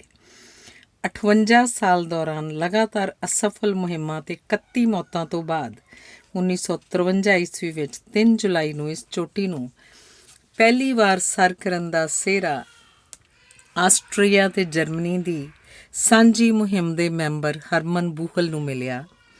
ਇਹ ਮੁਹਿੰਮ ਵਿਲੀ ਮਰਕਲ ਦੇ ਸੌਤੇਲੇ ਭਾਈ ਕਾਰਲ ਹੈਰਲੀਕੌਫਰ ਨੇ ਮਿਊਨਿਕ ਤੋਂ ਜਥੇਬੰਦ ਕੀਤੀ ਸੀ। ਮੁਹਿੰਮ ਦਾ ਆਗੂ ਬੂਹਲ ਇਸ ਚੋਟੀ ਦੇ ਸਿਰੇ ਵਾਲੀ 1300 ਮੀਟਰ ਦੀ ਚੜ੍ਹਾਈ ਇਕੱਲਾ ਹੀ ਚੜ੍ਹਿਆ ਤੇ 8000 ਹਜ਼ਾਰੀ ਚੋਟੀ ਉੱਤੇ ਅਜਿਹਾ ਕਾਰਨਾਮਾ ਕਰਨ ਵਾਲਾ ਉਹ ਦੁਨੀਆ ਦਾ ਪਹਿਲਾ ਸ਼ਖਸ ਸੀ। ਫਰਾਂਸ ਦੀ ਲਿਲੀਅਨ ਬਰਾਰਡ 1984 ਈਸਵੀ ਵਿੱਚ ਇਸ ਚੋਟੀ ਨੂੰ ਸਰ ਕਰਨ ਵਾਲੀ ਪਹਿਲੀ ਔਰਤ ਸੀ, ਜੋ ਆਪਣੇ ਪਤੀ ਮੌਰਿਸ ਬਰਾਰਡ ਨਾਲ ਇਸ ਦੇ ਸਿਖਰ ਉੱਤੇ ਪਹੁੰਚੀ। 12 ਜੁਲਾਈ 2009 ਈਸਵੀ ਨੂੰ ਦੱਖਣ ਕੋਰੀਆ ਦੀ ਗੋ ਮੀ ਯੋਂਗ ਇਸ ਚੋਟੀ ਨੂੰ ਸਰ ਕਰਕੇ ਵਿਸ਼ਵ ਦੀ ਪਹਿਲੀ ਅਜਿਹੀ ਔਰਤ ਬਣੀ, ਜਿਨੇ 8000 ਵਜੋਂ ਮਸ਼ਹੂਰ ਦੁਨੀਆ ਦੀਆਂ ਸਾਰੀਆਂ 14 ਚੋਟੀਆਂ ਸਰ ਕਰ ਲਈਆਂ ਸਨ। ਪਰ ਬਦਕਿਸਮਤੀ ਨਾਲ ਇਸ ਪਹਾੜੀ ਤੋਂ ਵਾਪਸੀ ਦੌਰਾਨ ਉਹ ਖਰਾਬ ਮੌਸਮ ਦੀ ਭੇਟ ਚੜ੍ਹ ਗਈ। ਇਸ ਚੋਟੀ ਨਾਲ ਇੱਕ ਹੋਰ ਦਰਦਨਾਕ ਘਟਨਾ 2013 ਈਸਵੀ ਵਿੱਚ ਉਦੋਂ ਜੁੜ ਗਈ, ਜਦੋਂ ਪਾਕਿਸਤਾਨ ਦੀ ਅੱਤਵਾਦੀ ਜਥੇਬੰਦੀ ਤਹਿਰੀਕੇ ਤਾਲਿਬਾਨ ਦੀ 15 ਮੈਂਬਰੀ ਹਥਿਆਰਬੰਦ ਟੋਲੀ ਨੇ 23 ਜੂਨ 2013 ਈਸਵੀ ਨੂੰ ਇਸ ਚੋਟੀ ਉੱਤੇ ਚੜ੍ਹਨ ਜਾ ਰਹੇ 10 ਵਿਦੇਸ਼ੀ ਸੈਲਾਨੀਆਂ ਨੂੰ ਮੌਤ ਦੇ ਘਾਟ ਉਤਾਰ ਦਿੱਤਾ। ਇਹਨਾਂ ਵਿੱਚ 3 ਯੂਕਰੇਨੀ, 2 ਚੀਨੀ ਤੇ ਸਲੋਵਾਕੀਅਨ, ਇੱਕ ਲਿਥੁਆਨੀਅਨ ਤੇ ਨੇਪਾਲੀ, ਜਦਕਿ ਇੱਕ ਚੀਨੀ ਅਮਰੀਕੀ ਮੂਲ ਦਾ ਪਹਾੜ ਪ੍ਰੇਮੀ ਸਨ। ਇਸ ਲੇਖ ਰਾਹੀਂ ਅਸੀਂ ਉਹਨਾਂ ਸਾਰੀਆਂ ਵਿਛੜੀਆਂ ਰੂਹਾਂ ਨੂੰ ਵੀ ਸ਼ਰਧਾਂਜਲੀ ਭੇਟ ਕਰਦੇ ਹਾਂ ਜਿਹੜੇ ਇਸ ਪਹਾੜ ਸਮੇਤ ਹੋਰ ਉੱਚੀਆਂ ਚੋਟੀਆਂ ਨੂੰ ਸਰ ਕਰਨ ਦੇ ਇਰਾਦਿਆਂ ਨਾਲ ਘਰੋਂ ਨਿਕਲੇ ਸਨ, ਪਰ ਮੁੜ ਕਦੇ ਵੀ ਆਪਣੇ ਪਰਿਵਾਰਾਂ ਕੋਲ ਵਾਪਸ ਨਾ ਮੁੜ ਸਕੇ। ਧੰਨਵਾਦ। ਦੁਨੀਆ ਦੀ 10ਵੀਂ ਉੱਚੀ ਚੋਟੀ ਅੰਨਪੂਰਨਾ ਭਾਵ ਖੁਰਾਕ ਦੀ ਦੇਵੀ। ਪੂਰਬ ਤੋਂ ਪੱਛਮ ਵੱਲ ਹਜ਼ਾਰਾਂ ਮੀਲ ਲੰਬਾਈ ਤੇ ਉੱਤਰ ਤੋਂ ਦੱਖਣ ਵੱਲ ਸੈਂਕੜੇ ਮੀਲ ਚੌੜਾਈ ਵਿੱਚ ਫੈਲੇ ਹਿਮਾਲਿਆ ਦੇ ਉੱਚੇ ਪਹਾੜਾਂ ਵਿੱਚ ਕੁਝ ਥਾਵਾਂ ਆਪਣੀ ਅਨੋਖੀ ਵਿਲੱਖਣਤਾ ਕਾਰਨ ਇਹਨਾਂ ਹਜ਼ਾਰਾਂ ਮੀਲਾਂ ਵਿੱਚ ਸਥਿਤ ਹਜ਼ਾਰਾਂ ਪਹਾੜੀਆਂ ਵਿੱਚ ਵੀ ਆਪਣੀ ਵੱਖਰੀ ਪਛਾਣ ਤੇ ਹੋਂਦ ਰੱਖਦੀਆਂ ਹਨ। ਅਜਿਹੀ ਹੀ ਵਿਲੱਖਣ ਪਛਾਣ ਦੀ ਮਾਲਕ ਹੈ ਦੁਨੀਆ ਦੀ 10ਵੇਂ ਨੰਬਰ ਦੀ ਉੱਚੀ ਪਹਾੜੀ ਚੋਟੀ ਅੰਨਪੂਰਨਾ। ਨੇਪਾਲ ਦੇ ਉੱਤਰੀ ਕੇਂਦਰੀ ਹਿੱਸੇ ਵਿੱਚ ਸਥਿਤ 8091 ਮੀਟਰ ਅਥਵਾ 26,545 ਫੁੱਟ ਉਚਾਈ ਵਾਲੀ ਇਸ ਚੋਟੀ ਦੀ ਵਿਲੱਖਣਤਾ ਇਹ ਹੈ ਕਿ ਇਹ ਚੋਟੀ ਭਾਵੇਂ ਉਚਾਈ ਪੱਖੋਂ ਤਾਂ 10ਵੇਂ ਨੰਬਰ 'ਤੇ ਹੈ, ਪਰ ਇਹਦੇ ਆਲੇ ਦੁਆਲੇ 55 ਕਿਲੋਮੀਟਰ ਦੇ ਇਲਾਕੇ ਵਿੱਚ 6000 ਮੀਟਰ ਤੋਂ ਵੱਧ ਉਚਾਈ ਵਾਲੀਆਂ 16 ਅਤੇ 7000 ਮੀਟਰ ਤੋਂ ਵੱਧ ਉਚਾਈ ਵਾਲੀਆਂ 13 ਚੋਟੀਆਂ ਮੌਜੂਦ ਹਨ, ਜੋ ਸਾਡੀ ਧਰਤੀ ਉੱਤੇ ਕਿਸੇ ਹੋਰ ਜਗ੍ਹਾ ਤੱਕ ਹੀ ਬਲਕਿ ਦੁਨੀਆ ਦੀ ਸਭ ਤੋਂ ਉੱਚੀ ਚੋਟੀ ਮਾਊਂਟ ਐਵਰੈਸਟ ਦੇ ਆਲੇ ਦੁਆਲੇ ਵੀ ਇੰਨੀ ਵੱਡੀ ਗਿਣਤੀ 'ਚ ਨਹੀਂ ਹਨ। ਇਸੇ ਵਿਲੱਖਣਤਾ ਕਾਰਨ ਹੀ ਐਵਰੈਸਟ ਤੋਂ ਲਗਭਗ 750 ਮੀਟਰ ਘੱਟ ਉਚਾਈ ਹੋਣ ਦੇ ਬਾਵਜੂਦ ਚੜ੍ਹਨ ਵਾਲਿਆਂ ਲਈ ਅੰਨਪੂਰਨਾ ਵਿਸ਼ਵ ਦੀਆਂ ਸਭ ਤੋਂ ਔਖੀਆਂ 6 ਚੋਟੀਆਂ ਵਿੱਚੋਂ ਇੱਕ ਹੈ। ਇਸ ਔਖਿਆਈ ਦੀ ਭਿਆਨਕਤਾ ਦਾ ਅੰਦਾਜ਼ਾ ਇਸ ਤੱਥ ਤੋਂ ਸਹਿਜੇ ਹੀ ਲਾਇਆ ਜਾ ਸਕਦਾ ਹੈ ਕਿ ਇਸ ਚੋਟੀ ਨੂੰ ਸਰ ਕਰਨ ਵਾਲਿਆਂ ਵਿੱਚੋਂ ਮਰਨ ਵਾਲਿਆਂ ਦੀ ਗਿਣਤੀ 32% ਹੈ, ਜੋ ਕਿ 8000 ਚੋਟੀਆਂ ਵਿੱਚੋਂ ਸਭ ਤੋਂ ਵੱਧ ਹੈ। ਇਕੱਲੇ ਅਕਤੂਬਰ 2014 ਈਸਵੀ ਦੇ ਮਹੀਨੇ ਇਸ ਚੋਟੀ ਦੇ ਆਲੇ ਦੁਆਲੇ ਦੇ ਇਲਾਕੇ ਵਿੱਚ ਆਏ ਭਿਆਨਕ ਬਰਫਾਨੀ ਤੂਫਾਨ ਤੇ ਐਵਲਾਂਚਾ ਢਲਾਣਾਂ ਉੱਤੇ ਬਰਫ਼ ਖਿਸਕਣ ਕਾਰਨ 43 ਲੋਕ ਮਾਰੇ ਗਏ ਤੇ ਪੌਣੇ 200 ਦੇ ਕਰੀਬ ਜ਼ਖਮੀ ਹੋਏ। ਇਸ ਔਖਿਆਈ ਤੇ ਔਕੜਾਂ ਦੇ ਬਾਵਜੂਦ ਅੰਨਪੂਰਨਾ ਸੈਂਚੁਰੀ ਤੇ ਅੰਨਪੂਰਨਾ ਸਰਕਟ ਦਾ 7629 ਵਰਗ ਕਿਲੋਮੀਟਰ ਦਾ ਕੁਦਰਤੀ ਰਾਖਵਾਂ ਇਲਾਕਾ ਪਹਾੜੀ ਇਲਾਕਿਆਂ ਨੂੰ ਪੈਦਲ ਗਾਉਣ ਟਰੈਕਿੰਗ ਦੇ ਸ਼ੌਕੀਨਾਂ ਲਈ ਬਹੁਤ ਹੀ ਦਿਲ ਖਿੱਚਵਾਂ ਹੈ। ਨੇਪਾਲ ਵਿੱਚ ਟਰੈਕਿੰਗ ਲਈ ਆਉਣ ਵਾਲੇ ਕੁਦਰਤ ਪ੍ਰੇਮੀਆਂ ਵਿੱਚੋਂ 66% ਇਸੇ ਇਲਾਕੇ ਵਿੱਚ ਪਹੁੰਚਦੇ ਹਨ। ਇਸ ਦਾ ਇੱਕ ਮੁੱਖ ਕਾਰਨ ਇਹ ਵੀ ਹੈ ਕਿ ਐਵਰੈਸਟ ਤੇ ਕੰਚਨਜੰਗਾ ਚੋਟੀਆਂ ਵਾਲੇ ਇਲਾਕਿਆਂ ਦੇ ਉਲਟ ਅੰਨਪੂਰਨਾ ਦੇ ਹੇਠਲੇ ਵਾਦੀ ਵਾਲੇ ਇਲਾਕੇ ਵਿੱਚ ਅਨੇਕਾਂ ਪਹਾੜੀ ਪਿੰਡ ਵਸਦੇ ਹਨ ਅਤੇ ਟਰੈਕਿੰਗ ਪ੍ਰੇਮੀਆਂ ਲਈ ਇਹਨਾਂ ਪਿੰਡਾਂ ਅਤੇ ਇਲਾਕੇ ਦੀਆਂ ਹੋਰ ਥਾਵਾਂ ਵਿੱਚ ਰਾਤ ਕੱਟਣ ਲਈ ਰੈਸਟ ਹਾਊਸ ਅਤੇ ਰੋਟੀ ਪਾਣੀ ਦਾ ਪ੍ਰਬੰਧ ਸੁਖਾਲਾ ਹੋ ਜਾਂਦਾ ਹੈ। ਇਹਨਾਂ ਪਿੰਡਾਂ ਦੀ ਹੋਂਦ ਅਤੇ ਇੱਥੇ ਵਸਦੇ ਲੋਕਾਂ ਲਈ ਖਾਣ ਪੀਣ ਜੋਗੇ ਦਾਣਾ ਪਾਣੀ ਫਲ ਫਰੂਟ ਆਦਿ ਦੀ ਲੋੜੀਂਦੀ ਮਾਤਰਾ ਮਿਲਦੀ ਹੋਣ ਕਾਰਨ ਹੀ ਸ਼ਾਇਦ ਇੱਥੋਂ ਦੇ ਪੁਰਖਿਆਂ ਨੇ ਇਸ ਚੋਟੀ ਦਾ ਨਾਂ ਅੰਨਪੂਰਨਾ ਭਾਵ ਖੁਰਾਕ ਦੀ ਦੇਵੀ ਰੱਖਿਆ ਹੋਵੇ। ਫਰਾਂਸੀਸੀ ਮੁਹਿੰਮ ਦੇ ਮੌਰਿਸ ਹਰਜੋਗ ਅਤੇ ਲੂਇਸ ਲੈਚਨਲ ਉਹ ਪਹਿਲੇ ਸ਼ਖਸ ਸਨ ਜਿਹੜੇ 3 ਜੂਨ 1950 ਈਸਵੀ ਨੂੰ ਇਸ ਚੋਟੀ ਦੇ ਸਿਰੇ ਉੱਤੇ ਪਹੁੰਚਣ ਵਿੱਚ ਸਫਲ ਹੋਏ। 8014 ਚੋਟੀਆਂ ਵਿੱਚੋਂ ਇਹ ਪਹਿਲੀ ਚੋਟੀ ਸੀ ਜਿਸ ਨੂੰ ਪਹਾੜੀ ਚੜ੍ਹਾਵਿਆਂ ਵੱਲੋਂ ਸਭ ਤੋਂ ਪਹਿਲਾਂ ਫਤਿਹ ਕੀਤਾ ਗਿਆ। ਧੰਨਵਾਦ। ਤਾਜ਼ੇ ਪਾਣੀ ਦੀਆਂ ਝੀਲਾਂ ਕੁਦਰਤ ਦਾ ਮਨੁੱਖ ਲਈ ਅਨਮੋਲ ਤੋਹਫਾ। ਘੁੰਮਣ ਫਿਰਨ ਦੇ ਸ਼ੌਕੀਨ ਤੇ ਕੁਦਰਤ ਪ੍ਰੇਮੀ ਸੈਲਾਨੀ ਲੋਕਾਂ ਲਈ ਪਹਾੜਾਂ ਤੋਂ ਬਾਅਦ ਦੂਜੀ ਸਭ ਤੋਂ ਹਰਮਨ ਪਿਆਰੀ ਥਾਂ ਹੁੰਦੀਆਂ ਨੇ ਝੀਲਾਂ। ਮੁੱਖ ਤੌਰ 'ਤੇ ਝੀਲਾਂ ਦੀਆਂ 2 ਕਿਸਮਾਂ ਹਨ, ਪਹਿਲੀ ਕੁਦਰਤੀ ਝੀਲਾਂ ਅਤੇ ਦੂਜੀ ਮਨੁੱਖ ਵੱਲੋਂ ਬਿਜਲੀ ਉਤਪਾਦਨ ਜਾਂ ਸਿੰਚਾਈ ਲਈ ਉਸਾਰੇ ਡੈਮਾਂ ਨਾਲ ਬਣੀਆਂ ਝੀਲਾਂ। ਕੁਝ ਝੀਲਾਂ ਆਪਣੇ ਵਿਸ਼ਾਲ ਖੇਤਰਫਲ ਕਰਕੇ ਅਤੇ ਕੁਝ ਆਪਣੀ ਅਥਾਹ ਡੂੰਘਾਈ ਕਰਕੇ ਵੱਖੋ ਵੱਖ ਰੁਤਬਾ ਰੱਖਦੀਆਂ ਹਨ, ਜਦਕਿ ਕੁਝ ਹੋਰ ਝੀਲਾਂ ਦੀ ਉਹਨਾਂ ਵਿੱਚ ਮਿਲਦੇ ਜੀਵ ਜੰਤੂਆਂ ਕੁਦਰਤੀ ਖਣਿਜਾਂ ਅਤੇ ਆਲੇ ਦੁਆਲੇ ਦੀ ਸੁੰਦਰਤਾ ਕਾਰਨ ਵੀ ਆਪਣੀ ਵੱਖਰੀ ਪਛਾਣ ਹੈ। ਜਦੋਂ ਅਸੀਂ ਝੀਲਾਂ ਦੀ ਚਰਚਾ ਕਰਦੇ ਹਾਂ ਤਾਂ ਇਹ ਜਾਣਨਾ ਪਾਠਕਾਂ ਲਈ ਦਿਲਚਸਪ ਹੋਏਗਾ ਕਿ ਸਾਡੀ ਧਰਤੀ ਉੱਤੇ 20 ਲੱਖ ਦੇ ਕਰੀਬ ਛੋਟੀਆਂ ਵੱਡੀਆਂ ਝੀਲਾਂ ਹਨ। ਤਾਜ਼ੇ ਪਾਣੀ ਦੀਆਂ ਇਹ ਝੀਲਾਂ ਮਨੁੱਖ ਲਈ ਕੁਦਰਤ ਦਾ ਅਨਮੋਲ ਤੋਹਫਾ ਹਨ, ਜੋ ਕਿ ਨਾ ਕੇਵਲ ਲੱਖਾਂ ਲੋਕਾਂ ਲਈ ਰੋਜ਼ਾਨਾ ਜ਼ਿੰਦਗੀ 'ਚ ਪੀਣ ਦਾ ਪਾਣੀ ਅਤੇ ਖੇਤੀ ਵਾਸਤੇ ਸਿੰਚਾਈ ਦਾ ਪਾਣੀ ਮੁਹੱਈਆ ਕਰਦੀਆਂ ਨੇ, ਬਲਕਿ ਅਨੇਕਾਂ ਕਿਸਮਾਂ ਦੇ ਜੀਵ ਜੰਤੂਆਂ ਦੇ ਜੀਵਨ ਲਈ ਵੀ ਅਹਿਮ ਰੋਲ ਨਿਭਾਉਂਦੀਆਂ ਨੇ। ਇਹਨਾਂ ਝੀਲਾਂ ਤੋਂ ਬਿਨਾਂ ਇਸ ਧਰਤੀ ਉੱਤੇ ਜੀਵਨ ਦੀ ਕਲਪਨਾ ਕਰਨੀ ਬਿਨਾਂ ਫੁੱਲਾਂ ਤੋਂ ਬਗੀਚੇ ਦੀ ਹੋਂਦ ਬਾਰੇ ਸੋਚਣ ਵਾਂਗ ਹੀ ਹੈ। ਦੁਨੀਆ ਦੀਆਂ ਬਹੁਤੀਆਂ ਝੀਲਾਂ ਬਰਫ਼ ਯੁੱਗ ਦੇ ਖਾਤਮੇ ਵੇਲੇ ਹੋਂਦ 'ਚ ਆਈਆਂ, ਜਦੋਂ ਵਿਸ਼ਾਲ ਗਲੇਸ਼ੀਅਰ ਪਿਘਲਣੇ ਸ਼ੁਰੂ ਹੋਏ ਅਤੇ ਧਰਤੀ ਦੀਆਂ ਭੂਚਾਲੀ ਪਲੇਟਾਂ ਦੀ ਹਿਲਜੁਲ ਕਾਰਨ ਪਹਾੜੀ ਇਲਾਕਿਆਂ ਵਿੱਚ ਦਰਿਆਵਾਂ ਦੇ ਰਾਹ ਰੋਕੀ ਗਈ। ਧਰਤੀ ਦੀ ਇਸੇ ਹਿਲਜੁਲ ਅਤੇ ਵਾਤਾਵਰਨ ਵਿੱਚ ਲਗਾਤਾਰ ਹੁੰਦੇ ਬਦਲਾਵਾਂ ਕਾਰਨ ਇਹਨਾਂ ਝੀਲਾਂ ਦੀ ਹੋਂਦ ਅਤੇ ਆਕਾਰ ਵੀ ਸਮੇਂ-ਸਮੇਂ 'ਤੇ ਬਦਲਦੇ ਰਹੇ ਨੇ। ਲੱਖਾਂ ਵਰ੍ਹਿਆਂ ਦੌਰਾਨ ਪਹਿਲਾਂ ਬਣੀਆਂ ਕੁਝ ਝੀਲਾਂ ਦੀ ਹੋਂਦ ਖਤਮ ਹੋਈ ਅਤੇ ਕੁਝ ਹੋਰ ਥਾਵਾਂ 'ਤੇ ਨਵੀਆਂ ਝੀਲਾਂ ਬਣ ਗਈਆਂ। ਮਨੁੱਖ ਵੱਲੋਂ ਕੁਦਰਤੀ ਵਸੀਲਿਆਂ ਦੀ ਅੰਨ੍ਹੇਵਾਹ ਤਬਾਹੀ ਕਾਰਨ ਵੀ ਕੁਝ ਝੀਲਾਂ ਦੀ ਹੋਂਦ ਨੂੰ ਖਤਰਾ ਬਣਿਆ ਹੋਇਆ ਹੈ ਅਤੇ ਰੂਸ ਦੀ ਇੱਕ ਵਿਸ਼ਾਲ ਝੀਲ ਖਤਮ ਹੋ ਚੁੱਕੀ ਹੈ। ਝੀਲਾਂ ਅਤੇ ਝਰਨਿਆਂ ਦੀ ਧਰਤੀ ਕੈਨੇਡਾ ਅਤੇ ਅਮਰੀਕਾ। ਜੇਕਰ ਸਭ ਤੋਂ ਵੱਧ ਝੀਲਾਂ ਵਾਲੇ ਕਿਸੇ ਇੱਕ ਮੁਲਕ ਜਾਂ ਮਹਾਂਦੀਪ ਦੀ ਗੱਲ ਕਰਨੀ ਹੋਵੇ ਤਾਂ ਬਿਨਾਂ ਸ਼ੱਕ ਅਮਰੀਕੀ ਮਹਾਂਦੀਪ ਅਤੇ ਇਸੇ ਮਹਾਂਦੀਪ ਦਾ ਖੂਬਸੂਰਤ ਮੁਲਕ ਕੈਨੇਡਾ ਹੀ ਕੁਦਰਤ ਤੋਂ ਵਰੋਸਾਈ ਹੋਈ ਐਸੀ ਧਰਤੀ ਹੈ ਜਿੱਥੇ ਵਿਸ਼ਾਲ ਆਕਾਰ ਦੀਆਂ ਸਭ ਤੋਂ ਵੱਧ ਝੀਲਾਂ ਮਿਲਦੀਆਂ ਹਨ। ਇਹ ਗੱਲ ਸ਼ਾਇਦ ਕੈਨੇਡਾ ਰਹਿੰਦੇ ਬਹੁਤੇ ਪੰਜਾਬੀਆਂ ਨੂੰ ਵੀ ਨਾ ਪਤਾ ਹੋਵੇ ਕਿ ਵਿਸ਼ਵ ਦੀਆਂ ਪ੍ਰਮੁੱਖ 38 ਵਿਸ਼ਾਲ ਝੀਲਾਂ ਵਿੱਚੋਂ 14 ਇਕੱਲੇ ਕੈਨੇਡਾ ਜਾਂ ਕੈਨੇਡਾ ਅਮਰੀਕਾ ਦੀ ਸਰਹੱਦ ਉੱਤੇ ਹੀ ਸਥਿਤ ਹਨ। ਕੈਨੇਡਾ ਅਮਰੀਕਾ ਦੀ ਸਰਹੱਦ ਉੱਤੇ ਹੀ ਸਥਿਤ ਹੈ ਦੁਨੀਆ ਦੀ ਸਭ ਤੋਂ ਵੱਡੀ ਤਾਜ਼ੇ ਪਾਣੀ ਦੀ ਝੀਲ, ਜਿਹਦਾ ਨਾਂ ਹੈ ਸੁਪੀਰੀਅਰ ਲੇਕ।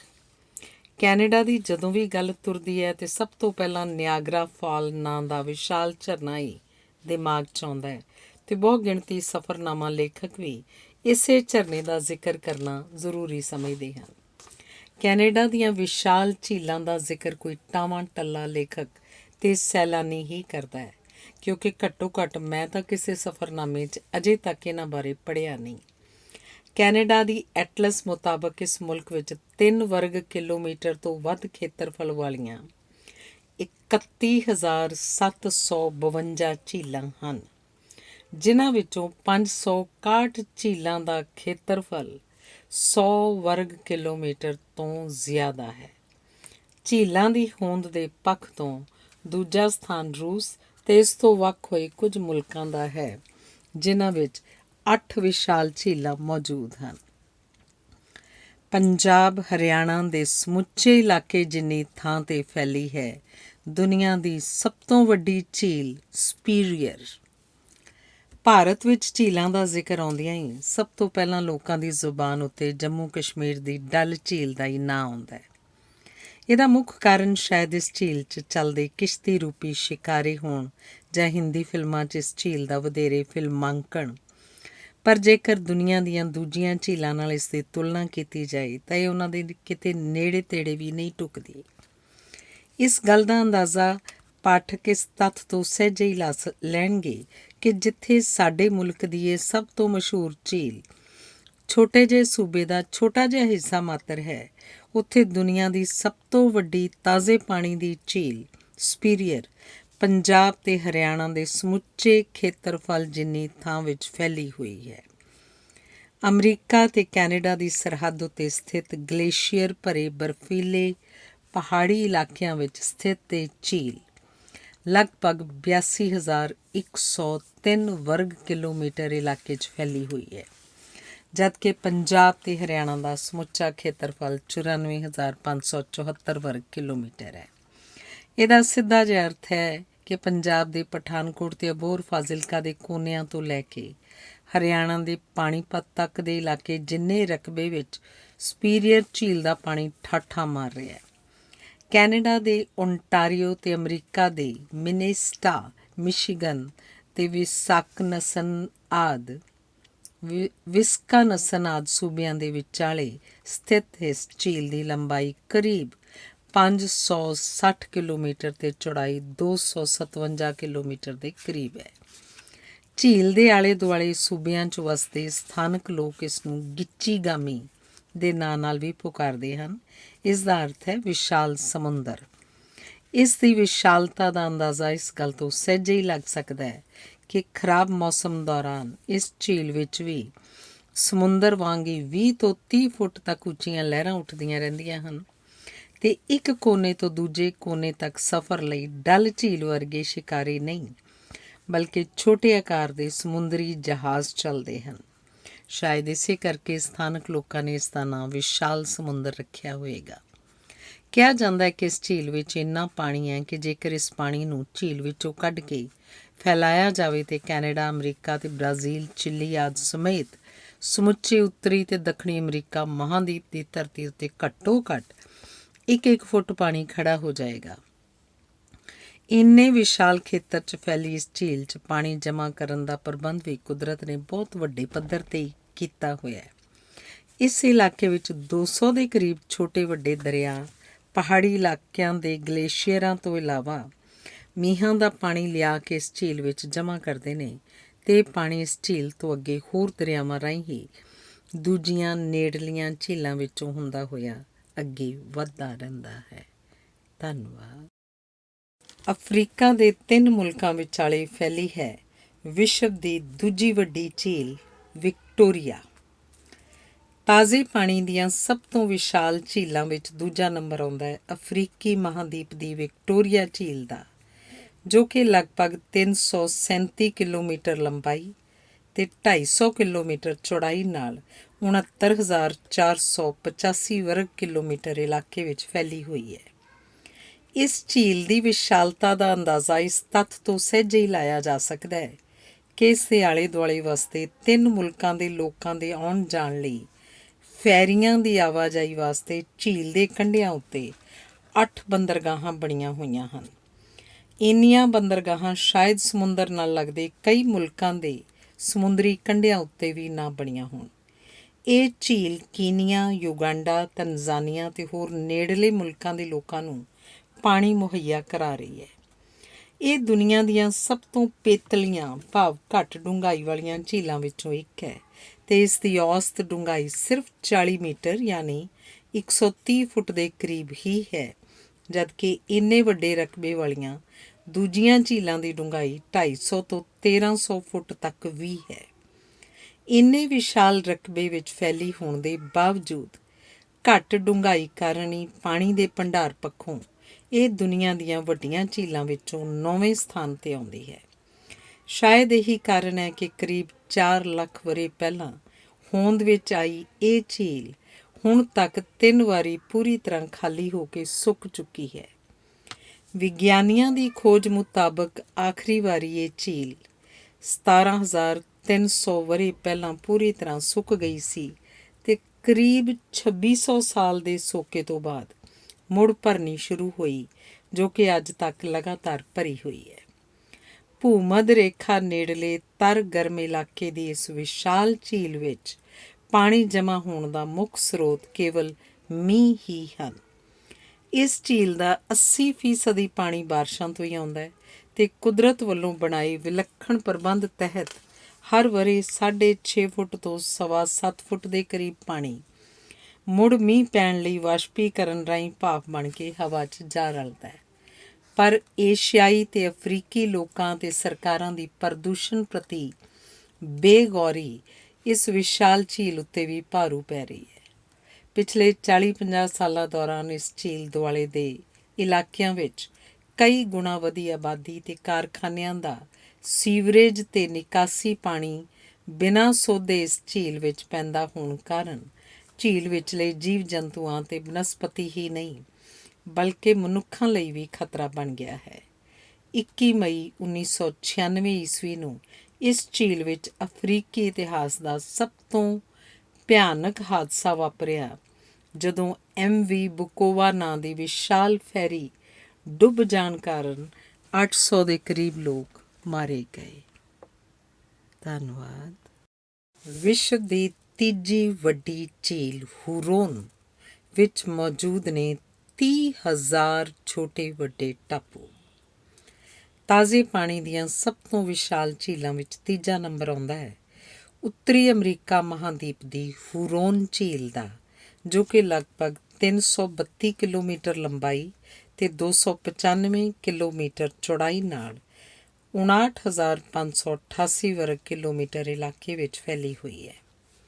ਕੈਨੇਡਾ ਦੇ ਓਨਟਾਰੀਆ ਸੂਬੇ ਦੇ ਦੱਖਣ ਪੱਛਮ ਅਤੇ ਅਮਰੀਕਾ ਦੇ ਮਿਸ਼ੀਗਨ ਸੂਬੇ ਦੇ ਪੂਰਬ ਉੱਤਰ ਵੱਲ ਸਥਿਤ ਇਸ ਝੀਲ ਦਾ 36,010 ਕਿਲੋਮੀਟਰ ਇਲਾਕਾ ਕੈਨੇਡਾ ਵਿੱਚ, ਜਦਕਿ 23,580 ਕਿਲੋਮੀਟਰ ਇਲਾਕਾ ਅਮਰੀਕਾ 'ਚ ਪੈਂਦਾ ਹੈ।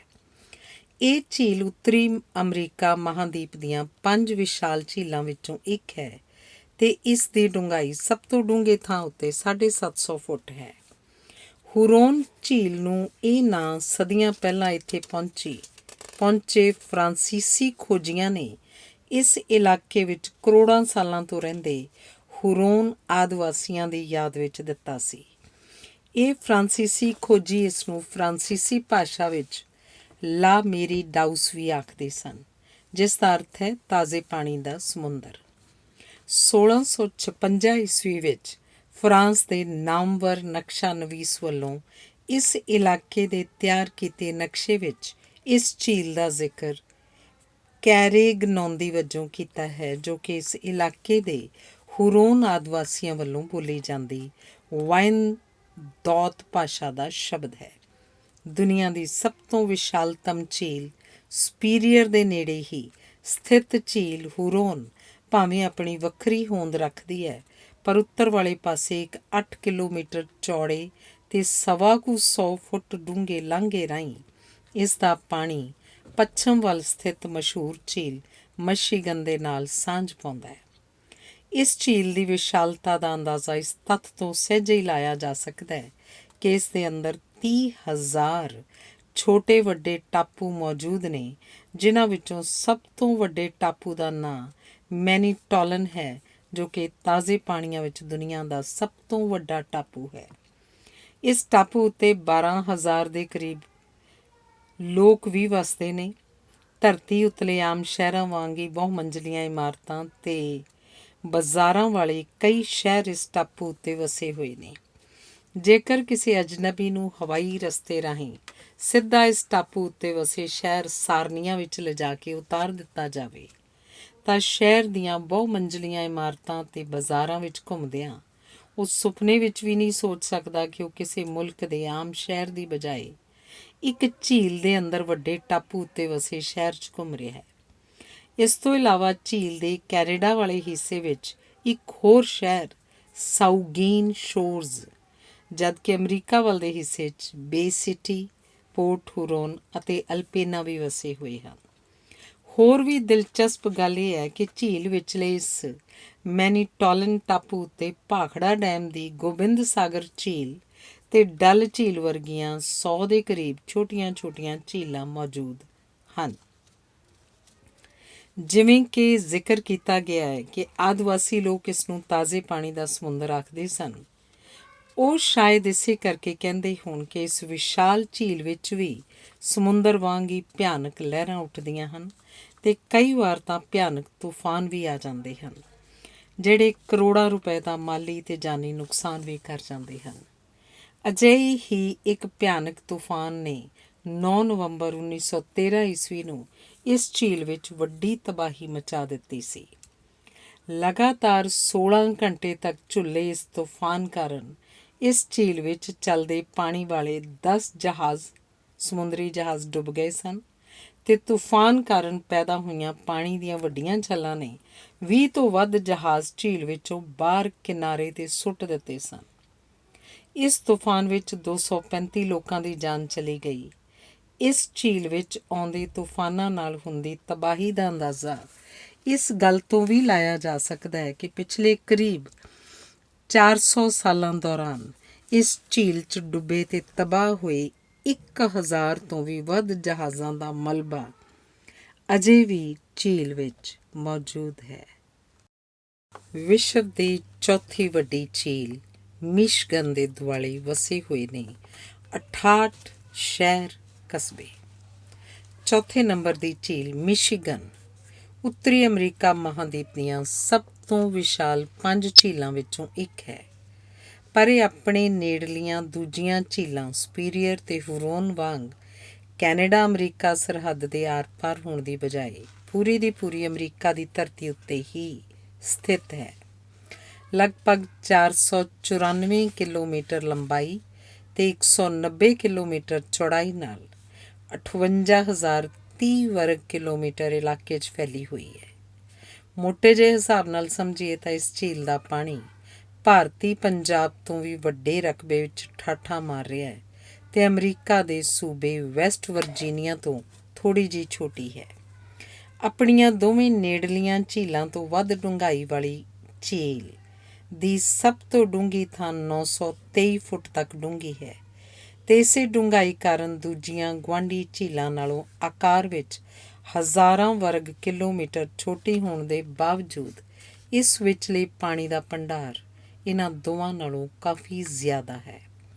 ਇਸ ਦਾ ਨਾਮ ਮਿਸ਼ੀਗਨ ਇਸ ਇਲਾਕੇ ਦੇ ਮੂਲ ਵਾਸੀਆਂ ਦੀ ਬੋਲੀ ਓਜੀਬਵੇ ਦੇ ਦੋ ਸ਼ਬਦਾਂ ਮਿਚੀਗਾਮੀ ਦੇ ਸੁਮੇਲ ਤੋਂ ਹੋਂਦ ਵਿੱਚ ਆਇਆ, ਜਿਸ ਦਾ ਅਰਥ ਹੁੰਦਾ ਵਿਸ਼ਾਲ ਪਾਣੀ ਭੰਡਾਰ।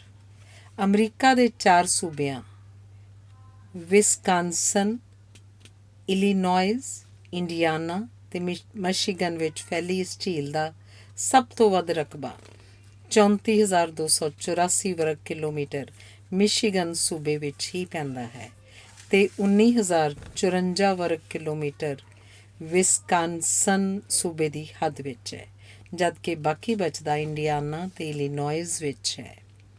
ਇਸ ਝੀਲ ਦੁਆਲੇ ਇਹਨਾਂ 4 ਸੂਬਿਆਂ ਦੇ 68 ਸ਼ਹਿਰ ਕਸਬੇ ਵਸੇ ਹੋਏ ਨੇ, ਜਿਨ੍ਹਾਂ 'ਚ 1.25 ਕਰੋੜ ਤੋਂ ਵੱਧ ਆਬਾਦੀ ਵਸਦੀ ਹੈ। ਇਹਨਾਂ ਵਿੱਚੋਂ ਸਭ ਤੋਂ ਵੱਧ ਸ਼ਿਕਾਗੋ ਤੇ ਮਿਲਵਾਕੀ ਸ਼ਹਿਰਾਂ ਵਿੱਚ ਹੈ। 19ਵੀਂ ਸਦੀ ਵਿੱਚ ਇਲਾਕੇ ਦੀ ਤਰੱਕੀ 'ਚ ਅਹਿਮ ਯੋਗਦਾਨ ਪਾਉਣ ਵਾਲੀ ਇਸ ਝੀਲ ਵਿੱਚ ਪਾਣੀ ਦੇ ਜਹਾਜ਼ਾਂ ਰਾਹੀਂ ਹਰ ਵਰ੍ਹੇ ਕਰੋੜਾਂ ਡਾਲਰ ਦਾ ਢੋਆ-ਢੁਆਈ ਦਾ ਕੰਮ ਹੁੰਦਾ ਹੈ। ਪ੍ਰਮੁੱਖ ਸ਼ਹਿਰਾਂ ਦੇ ਵਸਨੀਕਾਂ ਲਈ ਸੈਰ ਸਪਾਟਾ ਉਦਯੋਗ ਵਜੋਂ ਆਮਦਨ ਦਾ ਮੁੱਖ ਜ਼ਰੀਆ ਹੈ।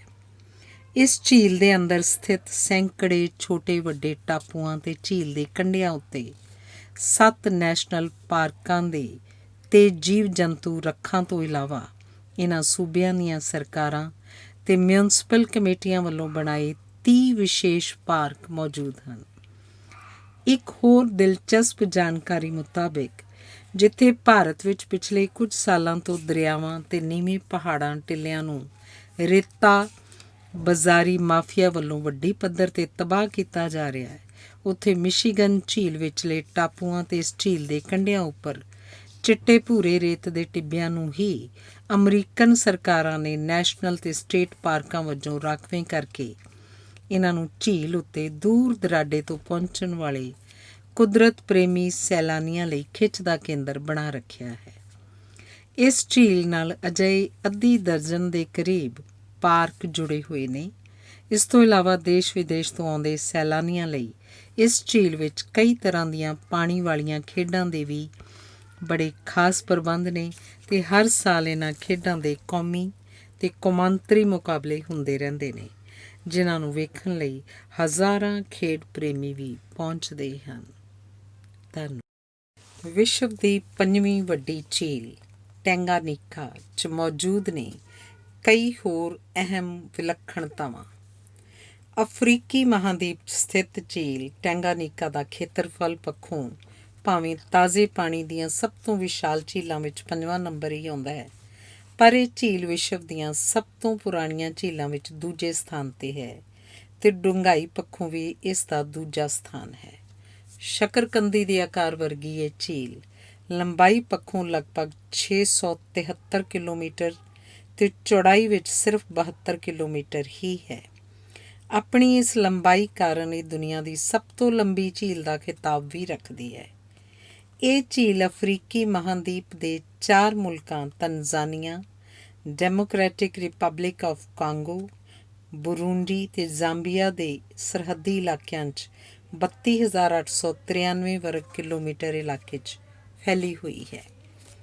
ਪਹਿਲੀਆਂ 4 ਝੀਲਾਂ ਤੋਂ ਅੱਧਾ ਜਾਂ ਅੱਧੇ ਤੋਂ ਵੀ ਘੱਟ ਖੇਤਰਫਲ ਹੋਣ ਦੇ ਬਾਵਜੂਦ ਆਪਣੀ ਅਥਾਹ ਡੂੰਘਾਈ ਕਾਰਨ ਇਹ ਝੀਲ ਪਾਣੀ ਦਾ ਵਿਸ਼ਾਲ ਭੰਡਾਰ ਸਮੋਈ ਬੈਠੀ ਹੈ। ਇਸ ਦੀ ਔਸਤ ਡੂੰਘਾਈ ਹੀ ਪਹਿਲੇ 4 ਸਥਾਨਾਂ ਵਾਲੀਆਂ ਝੀਲਾਂ ਦੀ ਕੁੱਲ ਡੂੰਘਾਈ ਤੋਂ ਵੀ ਵੱਧ 1870 ਫੁੱਟ ਦੇ ਕਰੀਬ ਹੈ, ਜਦਕਿ ਸਭ ਤੋਂ ਡੂੰਘੇ ਸਥਾਨ ਉੱਤੇ ਇਹਦਾ ਥੱਲਾ ਪਾਣੀ ਦੀ ਸਤ੍ਹਾ ਤੋਂ 1.5 ਕਿਲੋਮੀਟਰ ਦੇ ਕਰੀਬ ਡੂੰਘਾ ਅਥਵਾ 4820 ਫੁੱਟ ਹੇਠਾਂ ਹੈ। ਕਈ ਸਮੁੰਦਰੀ ਇਲਾਕਿਆਂ ਤੋਂ ਵੀ ਵੱਧ ਡੂੰਘਾਈ ਕਾਰਨ ਹੀ ਇਸ ਝੀਲ ਵਿੱਚ ਪਾਣੀ ਦਾ ਭੰਡਾਰ 18,900 ਕਿਊਬਿਕ ਕਿਲੋਮੀਟਰ ਹੈ। ਪਾਣੀ ਦਾ ਇਹ ਭੰਡਾਰ ਦੁਨੀਆ ਭਰ ਦੀਆਂ ਝੀਲਾਂ 'ਚ ਉਪਲਬਧ ਤਾਜ਼ੇ ਪਾਣੀ ਦੇ ਕੁੱਲ ਭੰਡਾਰ ਦਾ 16% ਹਿੱਸਾ ਬਣਦਾ ਹੈ। ਝੀਲ ਵਿੱਚ ਇਹ ਪਾਣੀ 2 ਦਰਿਆਵਾਂ ਰੁਜ਼ੀਜ਼ਾ ਤੇ ਮਾਲਾਗਰਾਸੀ ਰਾਹੀਂ ਪਹੁੰਚਦਾ ਹੈ। ਇਹਨਾਂ ਵਿੱਚੋਂ ਰੁਜ਼ੀਜ਼ਾ ਦਰਿਆ ਤਾਂ ਸਿਰਫ 10,000 ਸਾਲ ਪੁਰਾਣਾ ਹੀ ਹੈ, ਪਰ ਮਾਲਾਗਰਾਸੀ ਦਰਿਆ ਇਸ ਝੀਲ ਦੇ ਹੋਂਦ ਵਿੱਚ ਆਉਣ ਤੋਂ ਵੀ ਪਹਿਲਾਂ ਹੀ ਵਹਿੰਦਾ ਸੀ ਤੇ ਸਿੱਧਾ ਜਾ ਕੇ ਕਾਂਗੋ ਦਰਿਆ 'ਚ ਮਿਲ ਜਾਂਦਾ ਸੀ। ਪਰ ਧਰਤੀ ਦੀਆਂ ਟੈਕਟੋਨਿਕ ਪਲੇਟਾਂ, ਜਿਨ੍ਹਾਂ ਨੂੰ ਆਮ ਬੋਲਚਾਲ ਵਿੱਚ ਭੂਚਾਲੀ ਪਲੇਟਾਂ ਵੀ ਕਿਹਾ ਜਾਂਦਾ ਹੈ, ਦੀ ਹਿਲਜੁਲ ਦੌਰਾਨ ਇਹ ਇਲਾਕੇ ਦੀ ਧਰਤੀ ਵਿੱਚ ਪਏ ਵੱਡੇ ਪਾੜ ਕਾਰਨ ਇਸ ਦਰਿਆ ਦੇ ਪਾਣੀ ਨੇ ਇਸ ਵੱਡੇ ਪਾੜ ਵਿੱਚ ਜਮ੍ਹਾਂ ਹੋ ਕੇ ਝੀਲ ਦਾ ਰੂਪ ਲੈ ਲਿਆ। ਟੈਕਟੋਨਿਕ ਪਲੇਟਾਂ ਦੇ ਇਸ ਪਾੜ ਕਾਰਨ ਹੀ ਇਸ ਝੀਲ ਦੀ ਡੂੰਘਾਈ ਇੰਨੀ ਜ਼ਿਆਦਾ ਹੈ। ਇਸ ਝੀਲ ਵਿੱਚ ਤਾਜ਼ੇ ਪਾਣੀ ਦੇ ਮਗਰਮੱਛ, ਕਈ ਕਿਸਮ ਦੇ ਕੱਛੂ ਕੁੰਮੇ, 250 ਦੇ ਕਰੀਬ ਕਿਸਮਾਂ ਦੀਆਂ ਮੱਛੀਆਂ, ਸੰਖ ਸਿੱਪੀਆਂ ਵਿੱਚ ਰਹਿਣ ਵਾਲੇ 83 ਤੋਂ ਵੱਧ ਕਿਸਮਾਂ ਦੇ ਘੋਗੇ, 80 ਦੇ ਕਰੀਬ ਵੱਖ-ਵੱਖ ਕਿਸਮਾਂ ਦੇ ਮਲੱਪਾਂ ਵਰਗੇ ਕੀੜੇ, ਲੁਪਤ ਹੋਣ ਕੰਢੇ ਪੁੱਜਿਆ ਪਾਣੀ ਦਾ ਕੋਬਰਾ ਸੱਪ ਤੇ ਹੋਰ ਜੀਵ ਜੰਤੂ ਵੱਡੀ ਗਿਣਤੀ 'ਚ ਮਿਲਦੇ ਹਨ। ਪਹਿਲੀ ਵਿਸ਼ਵ ਜੰਗ ਵਿੱਚ ਵੀ ਇਹ ਝੀਲ ਚਰਚਾ 'ਚ ਰਹੀ, ਜਦੋਂ ਜਰਮਨਾਂ ਨੇ ਆਪਣੀ ਈਸਟ ਅਫਰੀਕੀ ਬਸਤੀ ਦੇ ਗਵਰਨਰ ਗੁਸਤਾਵ ਅਡੋਲਫ ਗ੍ਰਾਫ ਵੌਨ ਦੇ ਨਾਂ 'ਤੇ ਬਣੀ ਵੱਡੀ ਫੈਰੀ ਰਾਹੀਂ ਇਸ ਝੀਲ ਉੱਪਰ ਮੁਕੰਮਲ ਕਬਜ਼ਾ ਕਰ ਲਿਆ ਤੇ ਵਿਰੋਧੀ ਫੌਜਾਂ ਉੱਪਰ ਅਚਨਚੇਤੀ ਹਮਲੇ ਕਰਨੇ ਸ਼ੁਰੂ ਕਰ ਦਿੱਤੇ। ਇਸ ਦੇ ਮੁਕਾਬਲੇ ਅੰਗਰੇਜ਼ ਫੌਜਾਂ ਨੇ 2 ਵੱਡੀਆਂ ਮੋਟਰ ਕਿਸ਼ਤੀਆਂ ਪਹਿਲਾਂ ਸੜਕੀ ਰਸਤੇ, ਫਿਰ ਦਰਿਆਵਾਂ ਤੇ ਰੇਲ ਰਾਹੀਂ ਲੰਡਨ ਤੋਂ ਇਸ ਝੀਲ ਦੇ ਪੱਛਮੀ ਤੱਟ 'ਤੇ ਪਹੁੰਚਾਈਆਂ ਤੇ ਦਸੰਬਰ 1915 ਈਸਵੀ ਵਿੱਚ ਇਹਨਾਂ ਕਿਸ਼ਤੀਆਂ ਰਾਹੀਂ ਅਚਾਨਕ ਹਮਲਾ ਕਰਕੇ ਜਰਮਨਾਂ ਦੀਆਂ ਜੰਗੀ ਕਿਸ਼ਤੀਆਂ ਤਬਾਹ ਕਰ ਦਿੱਤੀਆਂ। ਅਰਜਨਟੀਨਾ ਦੇ ਇਨਕਲਾਬੀ ਆਗੂ ਚੀ ਗਵੇਰਾ ਦਾ ਨਾਂ ਵੀ ਇਸ ਝੀਲ ਨਾਲ ਕੁਝ ਸਮੇਂ ਲਈ ਜੁੜਿਆ, ਜਦੋਂ ਉਹਨੇ 1965 ਈਸਵੀ ਵਿੱਚ ਇਸ ਝੀਲ ਦੇ ਪੱਛਮੀ ਤੱਟ 'ਤੇ ਆਪਣੇ ਗੁਰੀਲਾ ਲੜਾਕਿਆਂ ਲਈ ਵਿਸ਼ੇਸ਼ ਸਿਖਲਾਈ ਕੈਂਪ ਸਥਾਪਿਤ ਕਰਕੇ ਸੈਂਕੜੇ ਇਨਕਲਾਬੀ ਨੌਜਵਾਨਾਂ ਨੂੰ ਹਥਿਆਰ ਚਲਾਉਣ ਤੇ ਗੁਰੀਲਾ ਹਮਲਿਆਂ ਦੀ ਸਿਖਲਾਈ ਸ਼ੁਰੂ ਕੀਤੀ। ਪਰ ਇਹ ਕੈਂਪ ਸਿਰਫ 1 ਸਾਲ ਹੀ ਚੱਲ ਸਕਿਆ, ਕਿਉਂਕਿ ਇੰਨੀ ਦੇਰ ਵਿੱਚ ਅਮਰੀਕਾ ਦੀ ਨੈਸ਼ਨਲ ਸਿਕਿਉਰਿਟੀ ਏਜੰਸੀ ਦੇ ਸੂਹੀਆਂ ਨੇ ਇਸ ਕੈਂਪ ਬਾਰੇ ਜਾਣਕਾਰੀ ਇਕੱਠੀ ਕਰਕੇ ਸਥਾਨਕ ਮੁਲਕਾਂ ਦੀਆਂ ਫੌਜਾਂ ਨਾਲ ਮਿਲ ਕੇ ਇਹ ਕੈਂਪ ਤਬਾਹ ਕਰ ਦਿੱਤਾ। ਧੰਨਵਾਦ। ਸਭ ਤੋਂ ਵੱਧ ਡੂੰਘੀ ਤੇ ਸਭ ਤੋਂ ਵੱਧ ਪਾਣੀ ਵਾਲੀ ਹੈ ਖੇਤਰਫਲ ਪੱਖੋਂ 6ਵੀਂ ਵੱਡੀ ਝੀਲ ਬਾਈਕਲ। ਰੂਸ ਦੇ ਸਾਇਬੇਰੀਆ ਇਲਾਕੇ ਵਿੱਚ ਸਥਿਤ ਝੀਲ ਬਾਈਕਲ ਖੇਤਰਫਲ ਪੱਖੋਂ ਭਾਵੇਂ ਤਾਜ਼ੇ ਪਾਣੀ ਦੀਆਂ ਵਿਸ਼ਾਲ ਝੀਲਾਂ 'ਚ 6ਵਾਂ ਸਥਾਨ ਰੱਖਦੀ ਹੈ, ਪਰ ਇਹ ਝੀਲ ਵਿਸ਼ਵ ਦੀ ਸਭ ਤੋਂ ਪੁਰਾਣੀ ਤੇ ਸਭ ਤੋਂ ਡੂੰਘੀ ਝੀਲ ਹੋਣ ਨਾਤੇ ਇਹਨਾਂ 2 ਪੱਖਾਂ ਤੋਂ ਪਹਿਲੇ ਸਥਾਨ 'ਤੇ ਹੈ। ਆਕਾਰ ਪੱਖੋਂ ਇਹ ਝੀਲ ਵੀ ਅਫਰੀਕੀ ਝੀਲ ਟੈਂਗਾਨੀਕਾ ਨਾਲ ਬਿਲਕੁਲ ਮਿਲਦੀ ਜੁਲਦੀ ਹੀ ਹੈ। ਇਸ ਦੀ ਲੰਬਾਈ ਟੈਂਗਾਨੀਕਾ ਤੋਂ ਥੋੜ੍ਹੀ ਘੱਟ ਭਾਵ 636 ਕਿਲੋਮੀਟਰ ਤੇ ਚੌੜਾਈ ਉਸ ਤੋਂ 7 ਕਿਲੋਮੀਟਰ ਵੱਧ 79 ਕਿਲੋਮੀਟਰ ਹੈ। ਟੈਂਗਾਨੀਕਾ ਨਾਲ ਇਸ ਦੀ ਦੂਜੀ ਸਮਾਨਤਾ ਇਹ ਹੈ ਕਿ ਇਹ ਵੀ ਧਰਤੀ ਦੀਆਂ ਟੈਕਟੋਨਿਕ ਪਲੇਟਾਂ, ਭੂਚਾਲੀ ਪਲੇਟਾਂ ਦੀ ਹਿਲਜੁਲ ਦੌਰਾਨ ਇਸ ਇਲਾਕੇ ਦੀ ਧਰਤੀ 'ਚ ਪਏ ਵੱਡੇ ਪਾੜ ਕਾਰਨ ਹੀ ਹੋਂਦ 'ਚ ਆਈ ਹੈ। 31,700 ਵਰਗ ਕਿਲੋਮੀਟਰ ਦੇ ਕਰੀਬ ਇਲਾਕੇ ਵਿੱਚ ਫੈਲੀ ਇਹ ਝੀਲ ਆਪਣੀ ਅਥਾਹ ਡੂੰਘਾਈ ਕਾਰਨ ਟੈਂਗਾਨੀਕਾ ਝੀਲ ਤੋਂ ਵੀ ਡੂਢਾ ਪਾਣੀ ਭੰਡਾਰ ਸਮੋਈ ਬੈਠੀ ਹੈ। ਇਸ ਦੀ ਔਸਤ ਡੂੰਘਾਈ 2442 ਫੁੱਟ ਦੇ ਕਰੀਬ ਹੈ, ਜਦਕਿ ਸਭ ਤੋਂ ਡੂੰਘੇ ਸਥਾਨ ਉੱਤੇ ਇਹ ਡੂੰਘਾਈ ਪੌਣੇ 2 ਕਿਲੋਮੀਟਰ ਦੇ ਕਰੀਬ ਅਥਵਾ 5387 ਫੁੱਟ ਤੱਕ ਪਹੁੰਚ ਜਾਂਦੀ ਹੈ। ਇੰਨੀ ਡੂੰਘਾਈ ਕਾਰਨ ਹੀ ਇਸ ਝੀਲ ਵਿੱਚ 23,615 ਕਿਊਬਿਕ ਕਿਲੋਮੀਟਰ ਪਾਣੀ ਦਾ ਭੰਡਾਰ ਹੈ ਅਤੇ ਇਹ ਪਾਣੀ ਦੁਨੀਆ ਭਰ ਦੀਆਂ ਸਾਰੀਆਂ ਝੀਲਾਂ ਵਿੱਚੋਂ ਸਭ ਤੋਂ ਸਾਫ਼ ਅਤੇ ਪਾਰਦਰਸ਼ੀ ਹੈ। ਸਰਦੀਆਂ ਦੇ ਮੌਸਮ ਵਿੱਚ ਇਸ ਪਾਣੀ ਵਿੱਚ 100 ਤੋਂ 130 ਫੁੱਟ ਡੂੰਘਾਈ ਤੱਕ ਸਪਸ਼ਟ ਵਿਖਾਈ ਦਿੰਦਾ ਹੈ। ਪਾਣੀ ਦਾ ਇਹ ਭੰਡਾਰ ਦੁਨੀਆ ਭਰ ਦੀਆਂ ਤਾਜ਼ੇ ਪਾਣੀ ਦੀਆਂ ਝੀਲਾਂ 'ਚ ਉਪਲਬਧ ਪਾਣੀ ਦੇ ਕੁੱਲ ਭੰਡਾਰ ਦਾ 20 ਤੋਂ 22% ਹਿੱਸਾ ਬਣਦਾ ਹੈ, ਜੋ ਅਮਰੀਕੀ ਮਹਾਂਦੀਪ ਦੀਆਂ ਆਕਾਰ ਪੱਖੋਂ ਬੇਹੱਦ ਵਿਸ਼ਾਲ 4 ਪ੍ਰਮੁੱਖ ਝੀਲਾਂ ਦੇ ਕੁੱਲ ਪਾਣੀ ਤੋਂ ਵੀ ਵੱਧ ਹੈ। ਪਾਣੀ ਦਾ ਇੰਨਾ ਵਿਸ਼ਾਲ ਭੰਡਾਰ ਜਮ੍ਹਾਂ ਕਰਨ ਲਈ ਵੀ ਕੁਦਰਤ ਨੇ ਇੱਥੇ ਖਾਸ ਪ੍ਰਬੰਧ ਕੀਤਾ ਹੋਇਆ ਹੈ।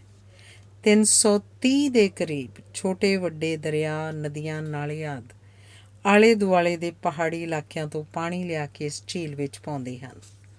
ਇਹਨਾਂ ਵਿੱਚੋਂ ਸੇਲੇਂਗਾ, ਬਰਗੁਜ਼ਿਨ, ਅਪਰ ਅੰਗਾਰਾ, ਟੁਰਕਾ, ਸਨੇਜਨਾਇਆ ਅਤੇ ਸਾਰਮਾ ਦਰਿਆ ਪ੍ਰਮੁੱਖ ਹਨ। ਦਿਲਚਸਪ ਗੱਲ ਇਹ ਹੈ ਕਿ ਝੀਲ ਵਿੱਚੋਂ ਨਿਕਲਣ ਵਾਲਾ ਪਾਣੀ ਸਿਰਫ ਇੱਕੋ ਇੱਕ ਦਰਿਆ ਅੰਗਾਰਾ ਰਾਹੀਂ ਹੀ ਅੱਗੇ ਵਹਿੰਦਾ ਹੈ। 2.5 ਤੋਂ 3 ਕਰੋੜ ਸਾਲ ਪਹਿਲਾਂ ਹੋਂਦ ਵਿੱਚ ਆਈ ਇਹ ਝੀਲ ਕੁਦਰਤੀ ਵੰਨ ਸੁਵੰਨਤਾ ਨਾਲ ਬੇਹੱਦ ਭਰਪੂਰ ਹੈ। ਇਸ ਦੇ ਪਾਣੀ ਵਿੱਚ ਅਤੇ ਆਲੇ ਦੁਆਲੇ 1000 ਤੋਂ ਵੱਧ ਕਿਸਮਾਂ ਦੇ ਰੁੱਖ, ਵੇਲ, ਬੂਟੇ ਅਤੇ 2500 ਤੋਂ ਵੱਧ ਕਿਸਮਾਂ ਦੇ ਜੀਵ ਜੰਤੂ, ਪਸ਼ੂ ਪੰਛੀ, ਸੰਖ ਸਿੱਪੀਆਂ ਦੇ ਘੋਗੇ, ਮੱਛੀਆਂ ਆਦਿ ਮਿਲਦੀਆਂ ਹਨ। ਹੋਰ ਵੀ ਦਿਲਚਸਪ ਗੱਲ ਇਹ ਹੈ ਕਿ ਇਹਨਾਂ ਜੀਵ ਜੰਤੂਆਂ ਵਿੱਚੋਂ 80% ਸਿਰਫ ਇਸੇ ਇਲਾਕੇ 'ਚ ਮਿਲਦੇ ਹਨ। ਇਸੇ ਵੰਨ ਸੁਵੰਨਤਾ ਅਤੇ ਪੁਰਾਣੀ ਹੋਣ ਕਰਕੇ ਇਸ ਝੀਲ ਨੂੰ ਯੂਨੈਸਕੋ ਨੇ 1996 ਈਸਵੀ ਵਿੱਚ ਵਿਸ਼ਵ ਵਿਰਾਸਤੀ ਥਾਵਾਂ ਦੀ ਸੂਚੀ 'ਚ ਸ਼ਾਮਲ ਕਰਕੇ ਇਸ ਦੀ ਸਾਂਭ ਸੰਭਾਲ ਲਈ ਉਚੇਚੇ ਪ੍ਰਬੰਧ ਕਰਨ ਦਾ ਉਪਰਾਲਾ ਕੀਤਾ ਸੀ। ਇਸ ਝੀਲ ਦੇ ਨੇੜਲੇ ਇਲਾਕਿਆਂ ਵਿੱਚ 5 ਲੱਖ ਦੇ ਕਰੀਬ ਬੁਰਿਆਟ ਨਾਂ ਦੀ ਮੰਗੋਲੀਅਨ ਨਸਲ ਦੇ ਲੋਕ ਵਸਦੇ ਨੇ। ਬਾਈਕਲ ਝੀਲ ਵਾਤਾਵਰਣ ਅਤੇ ਧਰਤੀ ਹੇਠਲੀ ਹਿਲ ਜੁਲ ਅਤੇ ਧਾਂਤਾ ਬਾਰੇ ਖੋਜ ਕਰਨ ਲਈ ਵਿਗਿਆਨੀਆਂ ਦੀ ਮਨ ਭਾਉਂਦੀ ਥਾਂ ਹੈ। ਇਸ ਝੀਲ ਦੀ ਡੂੰਘਾਈ 'ਚ ਪੈਦਾ ਹੁੰਦੇ ਬਦਲਾਅ ਅਤੇ ਰਸਾਇਣਿਕ ਕਿਰਿਆਵਾਂ ਬਾਰੇ ਜਾਣਨ ਲਈ ਰੂਸ ਨੇ 2008 ਈਸਵੀ ਵਿੱਚ 2 ਵਿਸ਼ੇਸ਼ ਪਣਡੁੱਬੀਆਂ ਇਸ ਵਿੱਚ ਉਤਾਰੀਆਂ ਸਨ।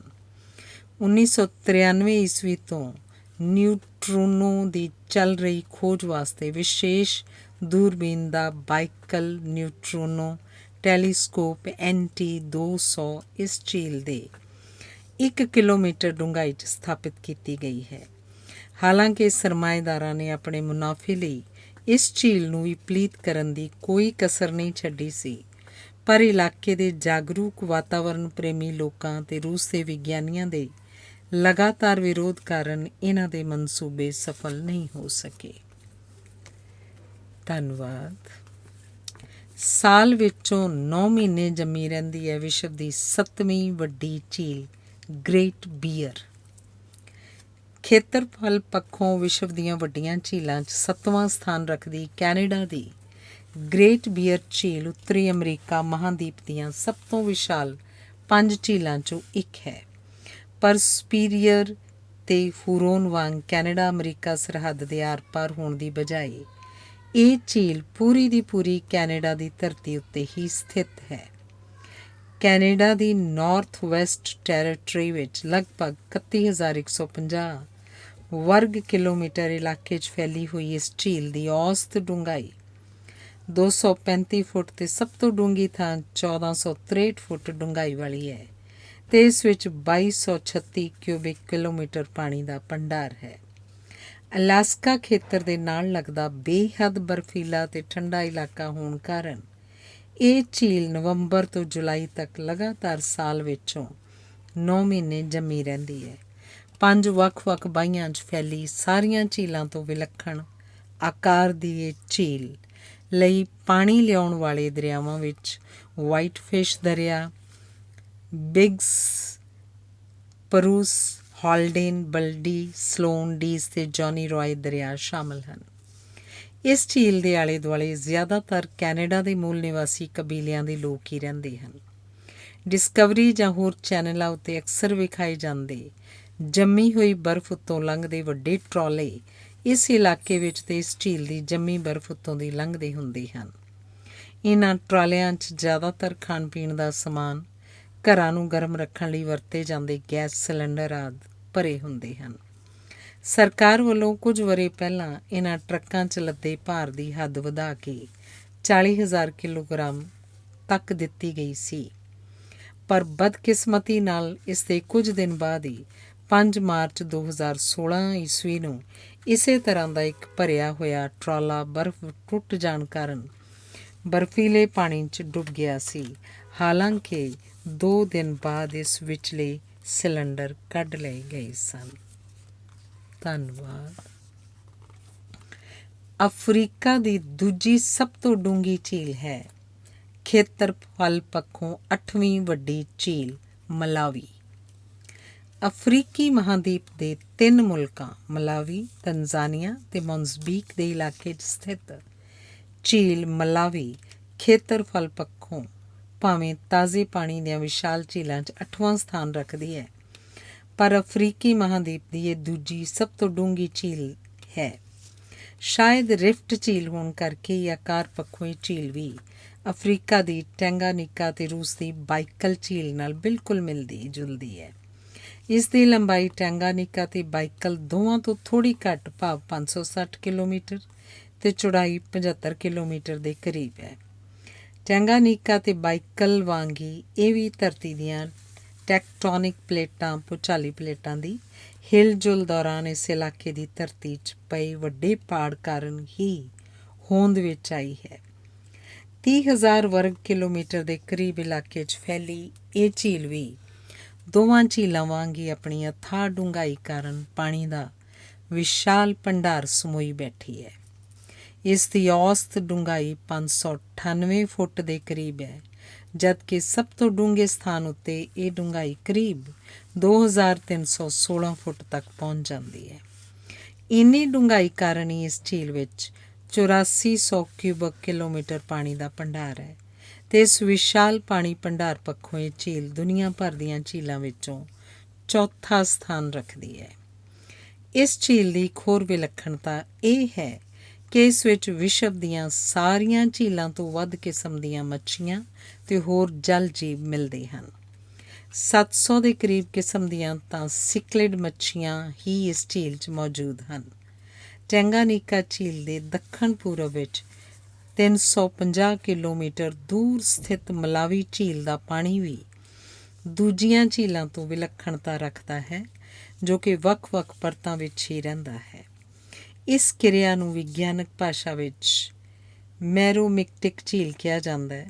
ਇਸ ਤਰ੍ਹਾਂ ਦੀਆਂ ਝੀਲਾਂ 'ਚ ਪਾਣੀ ਦੀਆਂ ਪਰਤਾਂ ਇੱਕ ਦੂਜੇ ਵਿੱਚ ਰਲਣ ਦੀ ਬਜਾਏ ਵੱਖੋ-ਵੱਖ ਰਹਿੰਦੀਆਂ ਹਨ, ਜਦਕਿ ਆਮ ਝੀਲਾਂ ਹੋਲੋਮਿਕਟਿਕ ਸ਼੍ਰੇਣੀ ਵਿੱਚ ਹੁੰਦੀਆਂ ਹਨ, ਜਿਨ੍ਹਾਂ ਦਾ ਪਾਣੀ ਸਾਲ ਵਿੱਚ ਘੱਟੋ ਘੱਟ ਇੱਕ ਵਾਰ ਝੀਲ ਦੀ ਸਤ੍ਹਾ ਤੋਂ ਲੈ ਕੇ ਡੂੰਘਾਈ ਤੱਕ ਆਪਸ ਵਿੱਚ ਘੁਲ ਮਿਲ ਜਾਂਦਾ ਹੈ।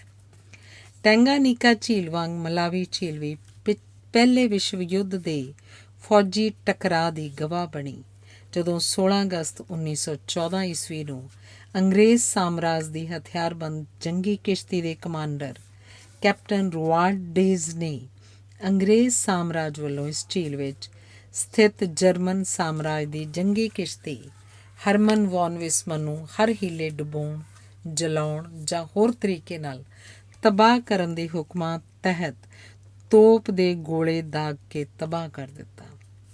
ਭਾਰਤ ਦੇ ਪੰਜਾਬ, ਹਰਿਆਣਾ, ਰਾਜਸਥਾਨ ਵਿਚਾਲੇ ਭਾਖੜਾ ਡੈਮ ਝੀਲ ਤੇ ਕਰਨਾਟਕਾ, ਤਾਮਿਲਨਾਡੂ ਵਿਚਾਲੇ ਚੱਲਦੇ ਦਰਿਆਈ ਪਾਣੀ ਦੇ ਵਿਵਾਦਾਂ ਵਾਂਗ ਹੀ ਮਲਾਵੀ ਝੀਲ ਦੇ ਪਾਣੀਆਂ ਲਈ ਵੀ ਮਲਾਵੀ ਤੇ ਤੰਜ਼ਾਨੀਆ ਮੁਲਕਾਂ ਵਿਚਾਲੇ ਲੰਮੇ ਸਮੇਂ ਤੋਂ ਵਿਵਾਦ ਚੱਲ ਰਿਹਾ ਹੈ।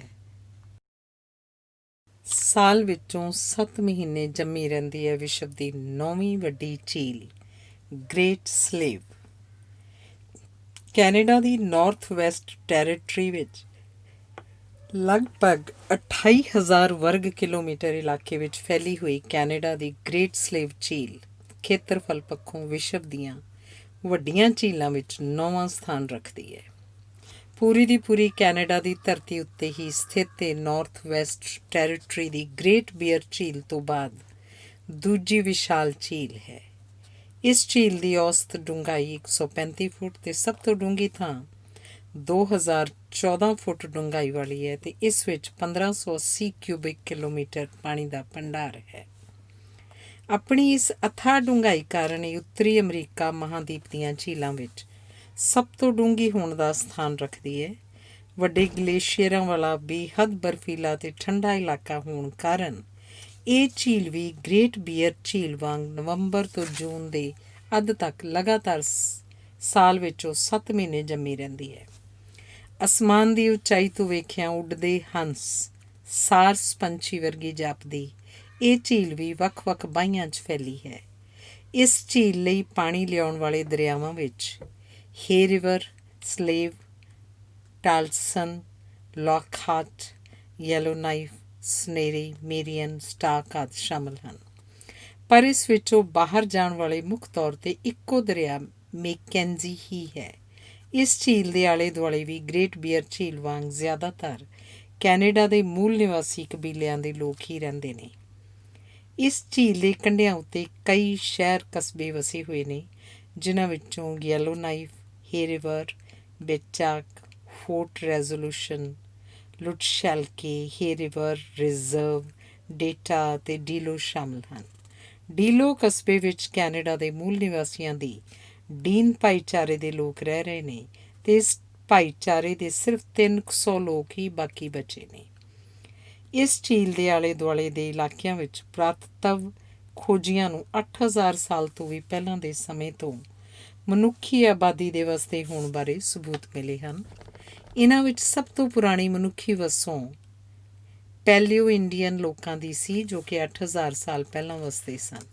ਉਸ ਤੋਂ ਬਾਅਦ ਕਰੀਬ 6500 ਸਾਲ ਪਹਿਲਾਂ ਸ਼ੀਲਡ ਔਰਕੇਕ, 3500 ਵਰ੍ਹੇ ਪਹਿਲਾਂ ਆਰਕਟਿਕ ਸਮਾਲ ਟੂਲ ਟ੍ਰੈਡੀਸ਼ਨ ਦੇ ਨਾਂ ਨਾਲ ਪਛਾਣੀ ਗਈ ਮਨੁੱਖੀ ਆਬਾਦੀ, ਜਿਹੜੀ ਅਲਾਸਕਾ ਪੈਨਲਸੁਲਾ ਦੇ ਬ੍ਰਿਸਟਲ ਬੇ ਇਲਾਕੇ 'ਚ ਵਧੀ ਫੁੱਲੀ ਅਤੇ ਇਸ ਤੋਂ ਬਾਅਦ 2500 ਵਰ੍ਹੇ ਪਹਿਲਾਂ ਦੀ ਤੋਲਥੇਲੀ ਸ਼ੇਲ ਟ੍ਰੈਡੀਸ਼ਨ ਸ਼ਾਮਲ ਹਨ।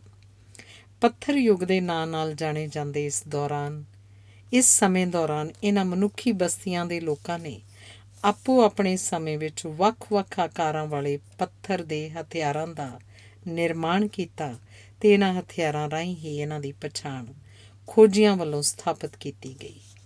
ਇਸ ਝੀਲ ਦੇ ਨਾਂ ਵਾਲੀ ਹੀ ਇੱਕ ਹੋਰ ਝੀਲ ਲੈਸਰ ਸਲੇਵ ਲੇਕ ਕੈਨੇਡਾ ਦੇ ਅਲਬਰਟਾ ਸੂਬੇ ਦੇ ਕੇਂਦਰੀ ਇਲਾਕੇ ਵਿੱਚ ਐਡਮਿੰਟਨ ਸ਼ਹਿਰ ਦੇ ਉੱਤਰ ਪੱਛਮ ਵੱਲ ਵੀ ਸਥਿਤ ਹੈ। 18ਵੀਂ ਸਦੀ ਵਿੱਚ ਅੰਗਰੇਜ਼ ਤੇ ਯੂਰਪੀ ਵਪਾਰੀ ਇਸ ਇਲਾਕੇ 'ਚ ਪਹੁੰਚੇ ਅਤੇ ਇੱਥੋਂ ਦੇ ਮੂਲ ਵਾਸੀਆਂ ਵੱਲੋਂ ਕੀਤੇ ਜਾਂਦੇ ਸ਼ਿਕਾਰ ਰਾਹੀਂ ਹਾਸਲ ਹੁੰਦੀਆਂ ਜਾਨਵਰਾਂ ਦੀਆਂ ਜੱਤ ਵਾਲੀਆਂ ਖੱਲਾਂ ਦੇ ਵਪਾਰ ਨੂੰ ਵੱਡੇ ਪੱਧਰ 'ਤੇ ਸ਼ੁਰੂ ਕੀਤਾ। 1930 ਈਸਵੀ ਵਿੱਚ ਇਸ ਝੀਲ ਦੇ ਇੱਕ ਕਿਨਾਰੇ ਉੱਤੇ ਸੋਨਾ ਲੱਭਿਆ ਗਿਆ ਅਤੇ ਇਸ ਦੀ ਵੱਡੇ ਪੱਧਰ ਉੱਤੇ ਹੋਈ ਪੁਟਾਈ ਦੌਰਾਨ ਕੁਝ ਲੋਕ ਪੱਕੇ ਤੌਰ ਉੱਤੇ ਹੀ ਇੱਥੇ ਵਸ ਗਏ, ਜਿਨ੍ਹਾਂ ਨੇ ਸ਼ਾਇਦ ਸੋਨੇ ਦੀ ਵਜ੍ਹਾ ਕਰਕੇ ਇਸ ਕਸਬੇ ਦਾ ਨਾਂ ਯੈਲੋ ਨਾਈਫ ਰੱਖ ਦਿੱਤਾ, ਜੋ ਕਿ ਅੱਜ ਕੱਲ੍ਹ ਨਾਰਥ ਵੈਸਟ ਟੈਰੀਟਰੀ ਦੀ ਰਾਜਧਾਨੀ ਹੈ।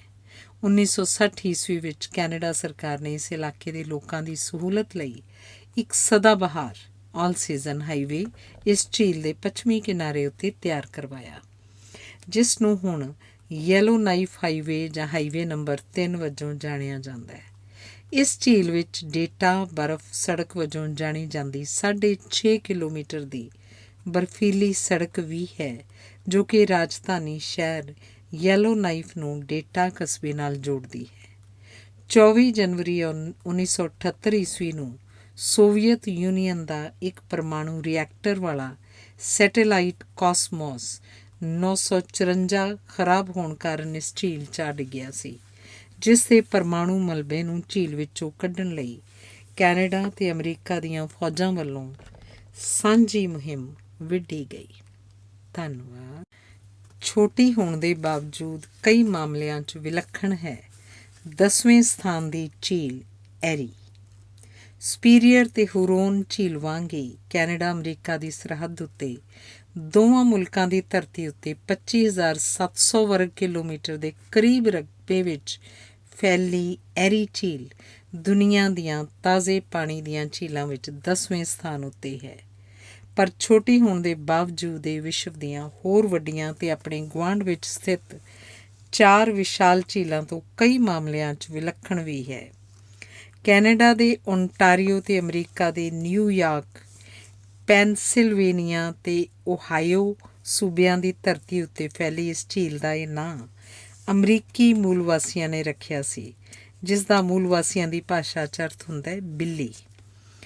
ਬਿੱਲੀ ਜਿਵੇਂ ਆਪਣੇ ਸ਼ਿਕਾਰ ਉੱਤੇ ਅਚਾਨਕ ਝਪੱਟਾ ਮਾਰਦੀ ਹੈ, ਉਸੇ ਤਰ੍ਹਾਂ ਇਸ ਝੀਲ ਦਾ ਮੌਸਮ ਵੀ ਅਚਾਨਕ ਬਦਲ ਜਾਂਦਾ ਹੈ। ਇਸ ਝੀਲ ਵਾਲੇ ਇਲਾਕੇ ਨੂੰ ਕੈਨੇਡਾ ਦੀ ਤੂਫਾਨਾਂ ਦੀ ਰਾਜਧਾਨੀ ਵਜੋਂ ਵੀ ਜਾਣਿਆ ਜਾਂਦਾ ਹੈ, ਕਿਉਂਕਿ ਅਕਸਰ ਆਉਂਦੇ ਤੂਫਾਨਾਂ ਦੌਰਾਨ ਅਸਮਾਨੀ ਬਿਜਲੀ ਦੀ ਦਿਲ ਕੰਬਾਊ ਗੜਗੜਾਹਟ ਇਸ ਇਲਾਕੇ 'ਚ ਅਕਸਰ ਸੁਣਨ ਨੂੰ ਮਿਲਦੀ ਹੈ। 388 ਕਿਲੋਮੀਟਰ ਲੰਬੀ ਤੇ 92 ਕਿਲੋਮੀਟਰ ਚੌੜੀ ਇਹ ਝੀਲ ਇਸ ਇਲਾਕੇ ਦੀਆਂ 5 ਵਿਸ਼ਾਲ ਝੀਲਾਂ ਸੁਪੀਰੀਅਰ, ਮਿਸ਼ੀਗਨ, ਹੁਰੋਨ ਤੇ ਓਨਟਾਰੀਓ ਝੀਲਾਂ ਦੇ ਝੁੰਡ ਦੀ 5ਵੀਂ ਤੇ ਸਭ ਤੋਂ ਛੋਟੀ ਝੀਲ ਹੈ, ਜੋ ਕਿ ਹੁਰੋਨ ਤੇ ਓਨਟਾਰੀਓ ਝੀਲਾਂ ਦੇ ਦੱਖਣ ਵੱਲ ਸਥਿਤ ਹੈ। ਇਸ ਦੀ ਡੂੰਘਾਈ ਬਹੁਤ ਹੀ ਘੱਟ ਹੈ, ਜੋ ਕਿ ਔਸਤ 63 ਫੁੱਟ ਤੇ ਸਭ ਤੋਂ ਡੂੰਘੇ ਥਾਂ ਉੱਤੇ ਵੀ ਸਿਰਫ 210 ਫੁੱਟ ਦੇ ਕਰੀਬ ਹੀ ਹੈ। ਇਸ ਘੱਟ ਡੂੰਘਾਈ ਕਾਰਨ ਗਰਮੀਆਂ ਦੇ ਮੌਸਮ ਵਿੱਚ ਇਸ ਖਿੱਤੇ ਦੀਆਂ ਬਾਕੀ 4 ਝੀਲਾਂ ਤੋਂ ਸਭ ਤੋਂ ਵੱਧ ਗਰਮ ਰਹਿੰਦੀ ਹੈ ਤੇ ਸਰਦੀਆਂ 'ਚ ਸਭ ਤੋਂ ਪਹਿਲਾਂ ਜੰਮ ਜਾਂਦੀ ਹੈ। ਇਸ ਝੀਲ ਦਾ ਗਰਮ ਪਾਣੀ ਪਿਛਲੀ ਸਦੀ ਦੇ ਆਖਰੀ ਵਰ੍ਹਿਆਂ ਵਿੱਚ 1999 ਈਸਵੀ ਦੀ ਸਖਤ ਗਰਮੀ ਵੇਲੇ ਇਸ ਇਲਾਕੇ ਦੇ 2 ਪਰਮਾਣੂ ਬਿਜਲੀ ਘਰਾਂ ਲਈ ਮੁਸੀਬਤ ਬਣ ਗਿਆ ਸੀ, ਕਿਉਂਕਿ ਇਹਨਾਂ ਪਰਮਾਣੂ ਬਿਜਲੀ ਘਰਾਂ ਦੇ ਰਿਐਕਟਰਾਂ ਨੂੰ ਠੰਡਾ ਰੱਖਣ ਲਈ ਠੰਡੇ ਪਾਣੀ ਦੀ ਲੋੜ ਹੁੰਦੀ ਹੈ, ਪਰ ਉਸ ਕੜਾਕੇ ਦੀ ਗਰਮੀ ਦੌਰਾਨ ਇਸ ਝੀਲ ਦਾ ਪਾਣੀ 29 ਡਿਗਰੀ ਸੈਲਸੀਅਸ ਤੱਕ ਗਰਮ ਹੋ ਗਿਆ ਸੀ। ਹਾਲਾਂਕਿ ਝੀਲ ਦੇ ਪਾਣੀ ਦੀ ਇਹ ਗਰਮਾਹਟ ਮੱਛੀਆਂ ਦੀ ਪੈਦਾਵਾਰ ਲਈ ਬੇਹੱਦ ਲਾਹੇਵੰਦ ਹੈ ਤੇ ਇਸੇ ਕਾਰਨ ਬਹੁਤ ਛੋਟੀ ਤੇ ਘੱਟ ਡੂੰਘਾਈ ਵਾਲੀ ਝੀਲ ਹੋਣ ਦੇ ਬਾਵਜੂਦ ਐਰੀ ਝੀਲ ਵਿੱਚ ਤਾਜ਼ੇ ਪਾਣੀ ਦੀਆਂ ਮੱਛੀਆਂ ਫੜਨ ਤੇ ਖਾਣ ਵਾਸਤੇ ਡੱਬਾ ਬੰਦ ਕਰਨ ਲਈ ਸਭ ਤੋਂ ਵੱਡਾ ਵਪਾਰਕ ਮੱਛੀ ਕਾਰੋਬਾਰ ਸਥਾਪਿਤ ਹੈ। ਇਸ ਝੀਲ ਵਿਚਲੇ ਸਾਊਥ ਬੈਸ ਟਾਪੂ ਉੱਤੇ ਇੱਕ ਬੇਹੱਦ ਸ਼ਾਨਦਾਰ ਪਿੰਡ ਵੀ ਵਸਿਆ ਹੋਇਆ ਹੈ, ਜਿੱਥੇ 200 ਦੇ ਕਰੀਬ ਲੋਕ ਵਸਦੇ ਨੇ ਤੇ ਨੌਜਵਾਨ ਪੀੜ੍ਹੀ ਲਈ ਛੁੱਟੀਆਂ ਤੇ ਮੌਜ ਮਸਤੀ ਦਾ ਮਨ ਭਾਉਂਦਾ ਇਲਾਕਾ ਹੈ। ਇਸ ਝੀਲ ਦੀ ਉਮਰ ਸਭ ਤੋਂ ਘੱਟ ਮੰਨੀ ਜਾਂਦੀ ਹੈ, ਜੋ ਕਿ 4,000 ਸਾਲ ਦੇ ਕਰੀਬ ਕਿਆਸੀ ਗਈ ਹੈ। ਇਸ ਝੀਲ ਦੇ ਉੱਤਰੀ ਤੱਟ ਦਾ ਇਲਾਕਾ ਕੈਨੇਡਾ ਦੇ ਫਲ ਤੇ ਸਬਜ਼ੀ ਉਤਪਾਦਨ ਵਿੱਚ ਸਭ ਤੋਂ ਚੰਗੇ ਥਾਵਾਂ ਵਿੱਚ ਸ਼ੁਮਾਰ ਕੀਤਾ ਜਾਂਦਾ ਹੈ ਤੇ ਲੈਮਿੰਗਟਨ ਦੇ ਐਰੀ ਝੀਲ ਨਾਲ ਲੱਗਦੇ ਇਲਾਕੇ ਨੂੰ ਕੈਨੇਡਾ ਦੀ ਟਮਾਟਰ ਰਾਜਧਾਨੀ ਵਜੋਂ ਜਾਣਿਆ ਜਾਂਦਾ ਹੈ। ਇਸੇ ਤਰ੍ਹਾਂ ਇਸ ਝੀਲ ਦੇ ਅਮਰੀਕਾ ਵਾਲੇ ਹਿੱਸੇ ਵਿੱਚ ਓਹਾਇਓ ਦੇ ਇਲਾਕੇ ਵਿੱਚ ਅੰਗੂਰ ਤੇ ਝੀਲ ਅੰਦਰਲੇ ਕਈ ਟਾਪੂਆਂ ਉੱਤੇ ਸੇਬਾਂ ਦੇ ਵੱਡੇ ਬਾਗ ਹਨ। ਇਸ ਝੀਲ ਦੇ ਆਲੇ ਦੁਆਲੇ ਅਮਰੀਕਾ ਦੀ ਵੱਧਦੀ ਵਸੋਂ ਤੋਂ ਚਿੰਤਤ ਉਸ ਵੇਲੇ ਦੇ ਅੰਗਰੇਜ਼ ਸਾਮਰਾਜ ਅਧਿਕਾਰੀ ਕਰਨਲ ਟੈਲਬਟ ਨੇ ਆਇਰਲੈਂਡ ਤੇ ਸਕਾਟਲੈਂਡ ਤੋਂ ਲਿਆ ਕੇ ਸੈਂਕੜੇ ਲੋਕਾਂ ਨੂੰ ਇਸ ਇਲਾਕੇ 'ਚ ਵਸਾਇਆ। ਇਤਿਹਾਸਿਕ ਪੱਖਾਂ ਤੋਂ ਝੀਲ ਐਰੀ ਦਾ ਕਈ ਥਾਵਾਂ ਉੱਤੇ ਜ਼ਿਕਰ ਆਉਂਦਾ ਹੈ, ਜਿਨ੍ਹਾਂ ਵਿੱਚ 1812 ਈਸਵੀ ਦੀ ਜੰਗ ਤੇ ਗੁਲਾਮ ਪ੍ਰਥਾ ਪ੍ਰਮੁੱਖ ਹਨ। 1812 ਈਸਵੀ ਦੀ ਜੰਗ ਵੇਲੇ ਇਸ ਝੀਲ ਨੂੰ ਪਾਰ ਕਰਕੇ ਅਮਰੀਕੀ ਫੌਜੀਆਂ ਨੇ ਕੈਨੇਡੀਅਨ ਇਲਾਕੇ ਦੇ ਅੰਗਰੇਜ਼ ਸਾਮਰਾਜ ਦੇ ਇਲਾਕੇ ਵਿੱਚ ਵੱਡੀ ਤਬਾਹੀ ਮਚਾਈ। ਉਸ ਤੋਂ ਬਾਅਦ 1833 ਈਸਵੀ ਵਿੱਚ ਕੈਨੇਡਾ ਸਰਕਾਰ ਨੇ ਗੁਲਾਮ ਪ੍ਰਥਾ ਖਤਮ ਕਰ ਦਿੱਤੀ, ਪਰ ਝੀਲ ਐਰੀ ਦੇ ਨਾਲ ਲੱਗਦੇ ਅਮਰੀਕਨ ਸੂਬਿਆਂ ਵਿੱਚ ਇਹ ਜਿਉਂ ਦੀ ਤਿਉਂ ਜਾਰੀ ਸੀ। ਇਸ ਕਰਕੇ ਇਹਨਾਂ ਸੂਬਿਆਂ ਵਿੱਚੋਂ ਕੁਝ ਗੁਲਾਮ ਲੋਕ ਅਕਸਰ ਆਪਣੇ ਮਾਲਕਾਂ ਦੇ ਜ਼ੁਲਮਾਂ ਤੋਂ ਛੁਟਕਾਰਾ ਪਾਉਣ ਲਈ ਝੀਲ ਐਰੀ ਨੂੰ ਪਾਰ ਕਰਕੇ ਕੈਨੇਡਾ ਦੇ ਇਲਾਕੇ ਵਿੱਚ ਜਾ ਪਹੁੰਚਦੇ ਸਨ। ਧੰਨਵਾਦ।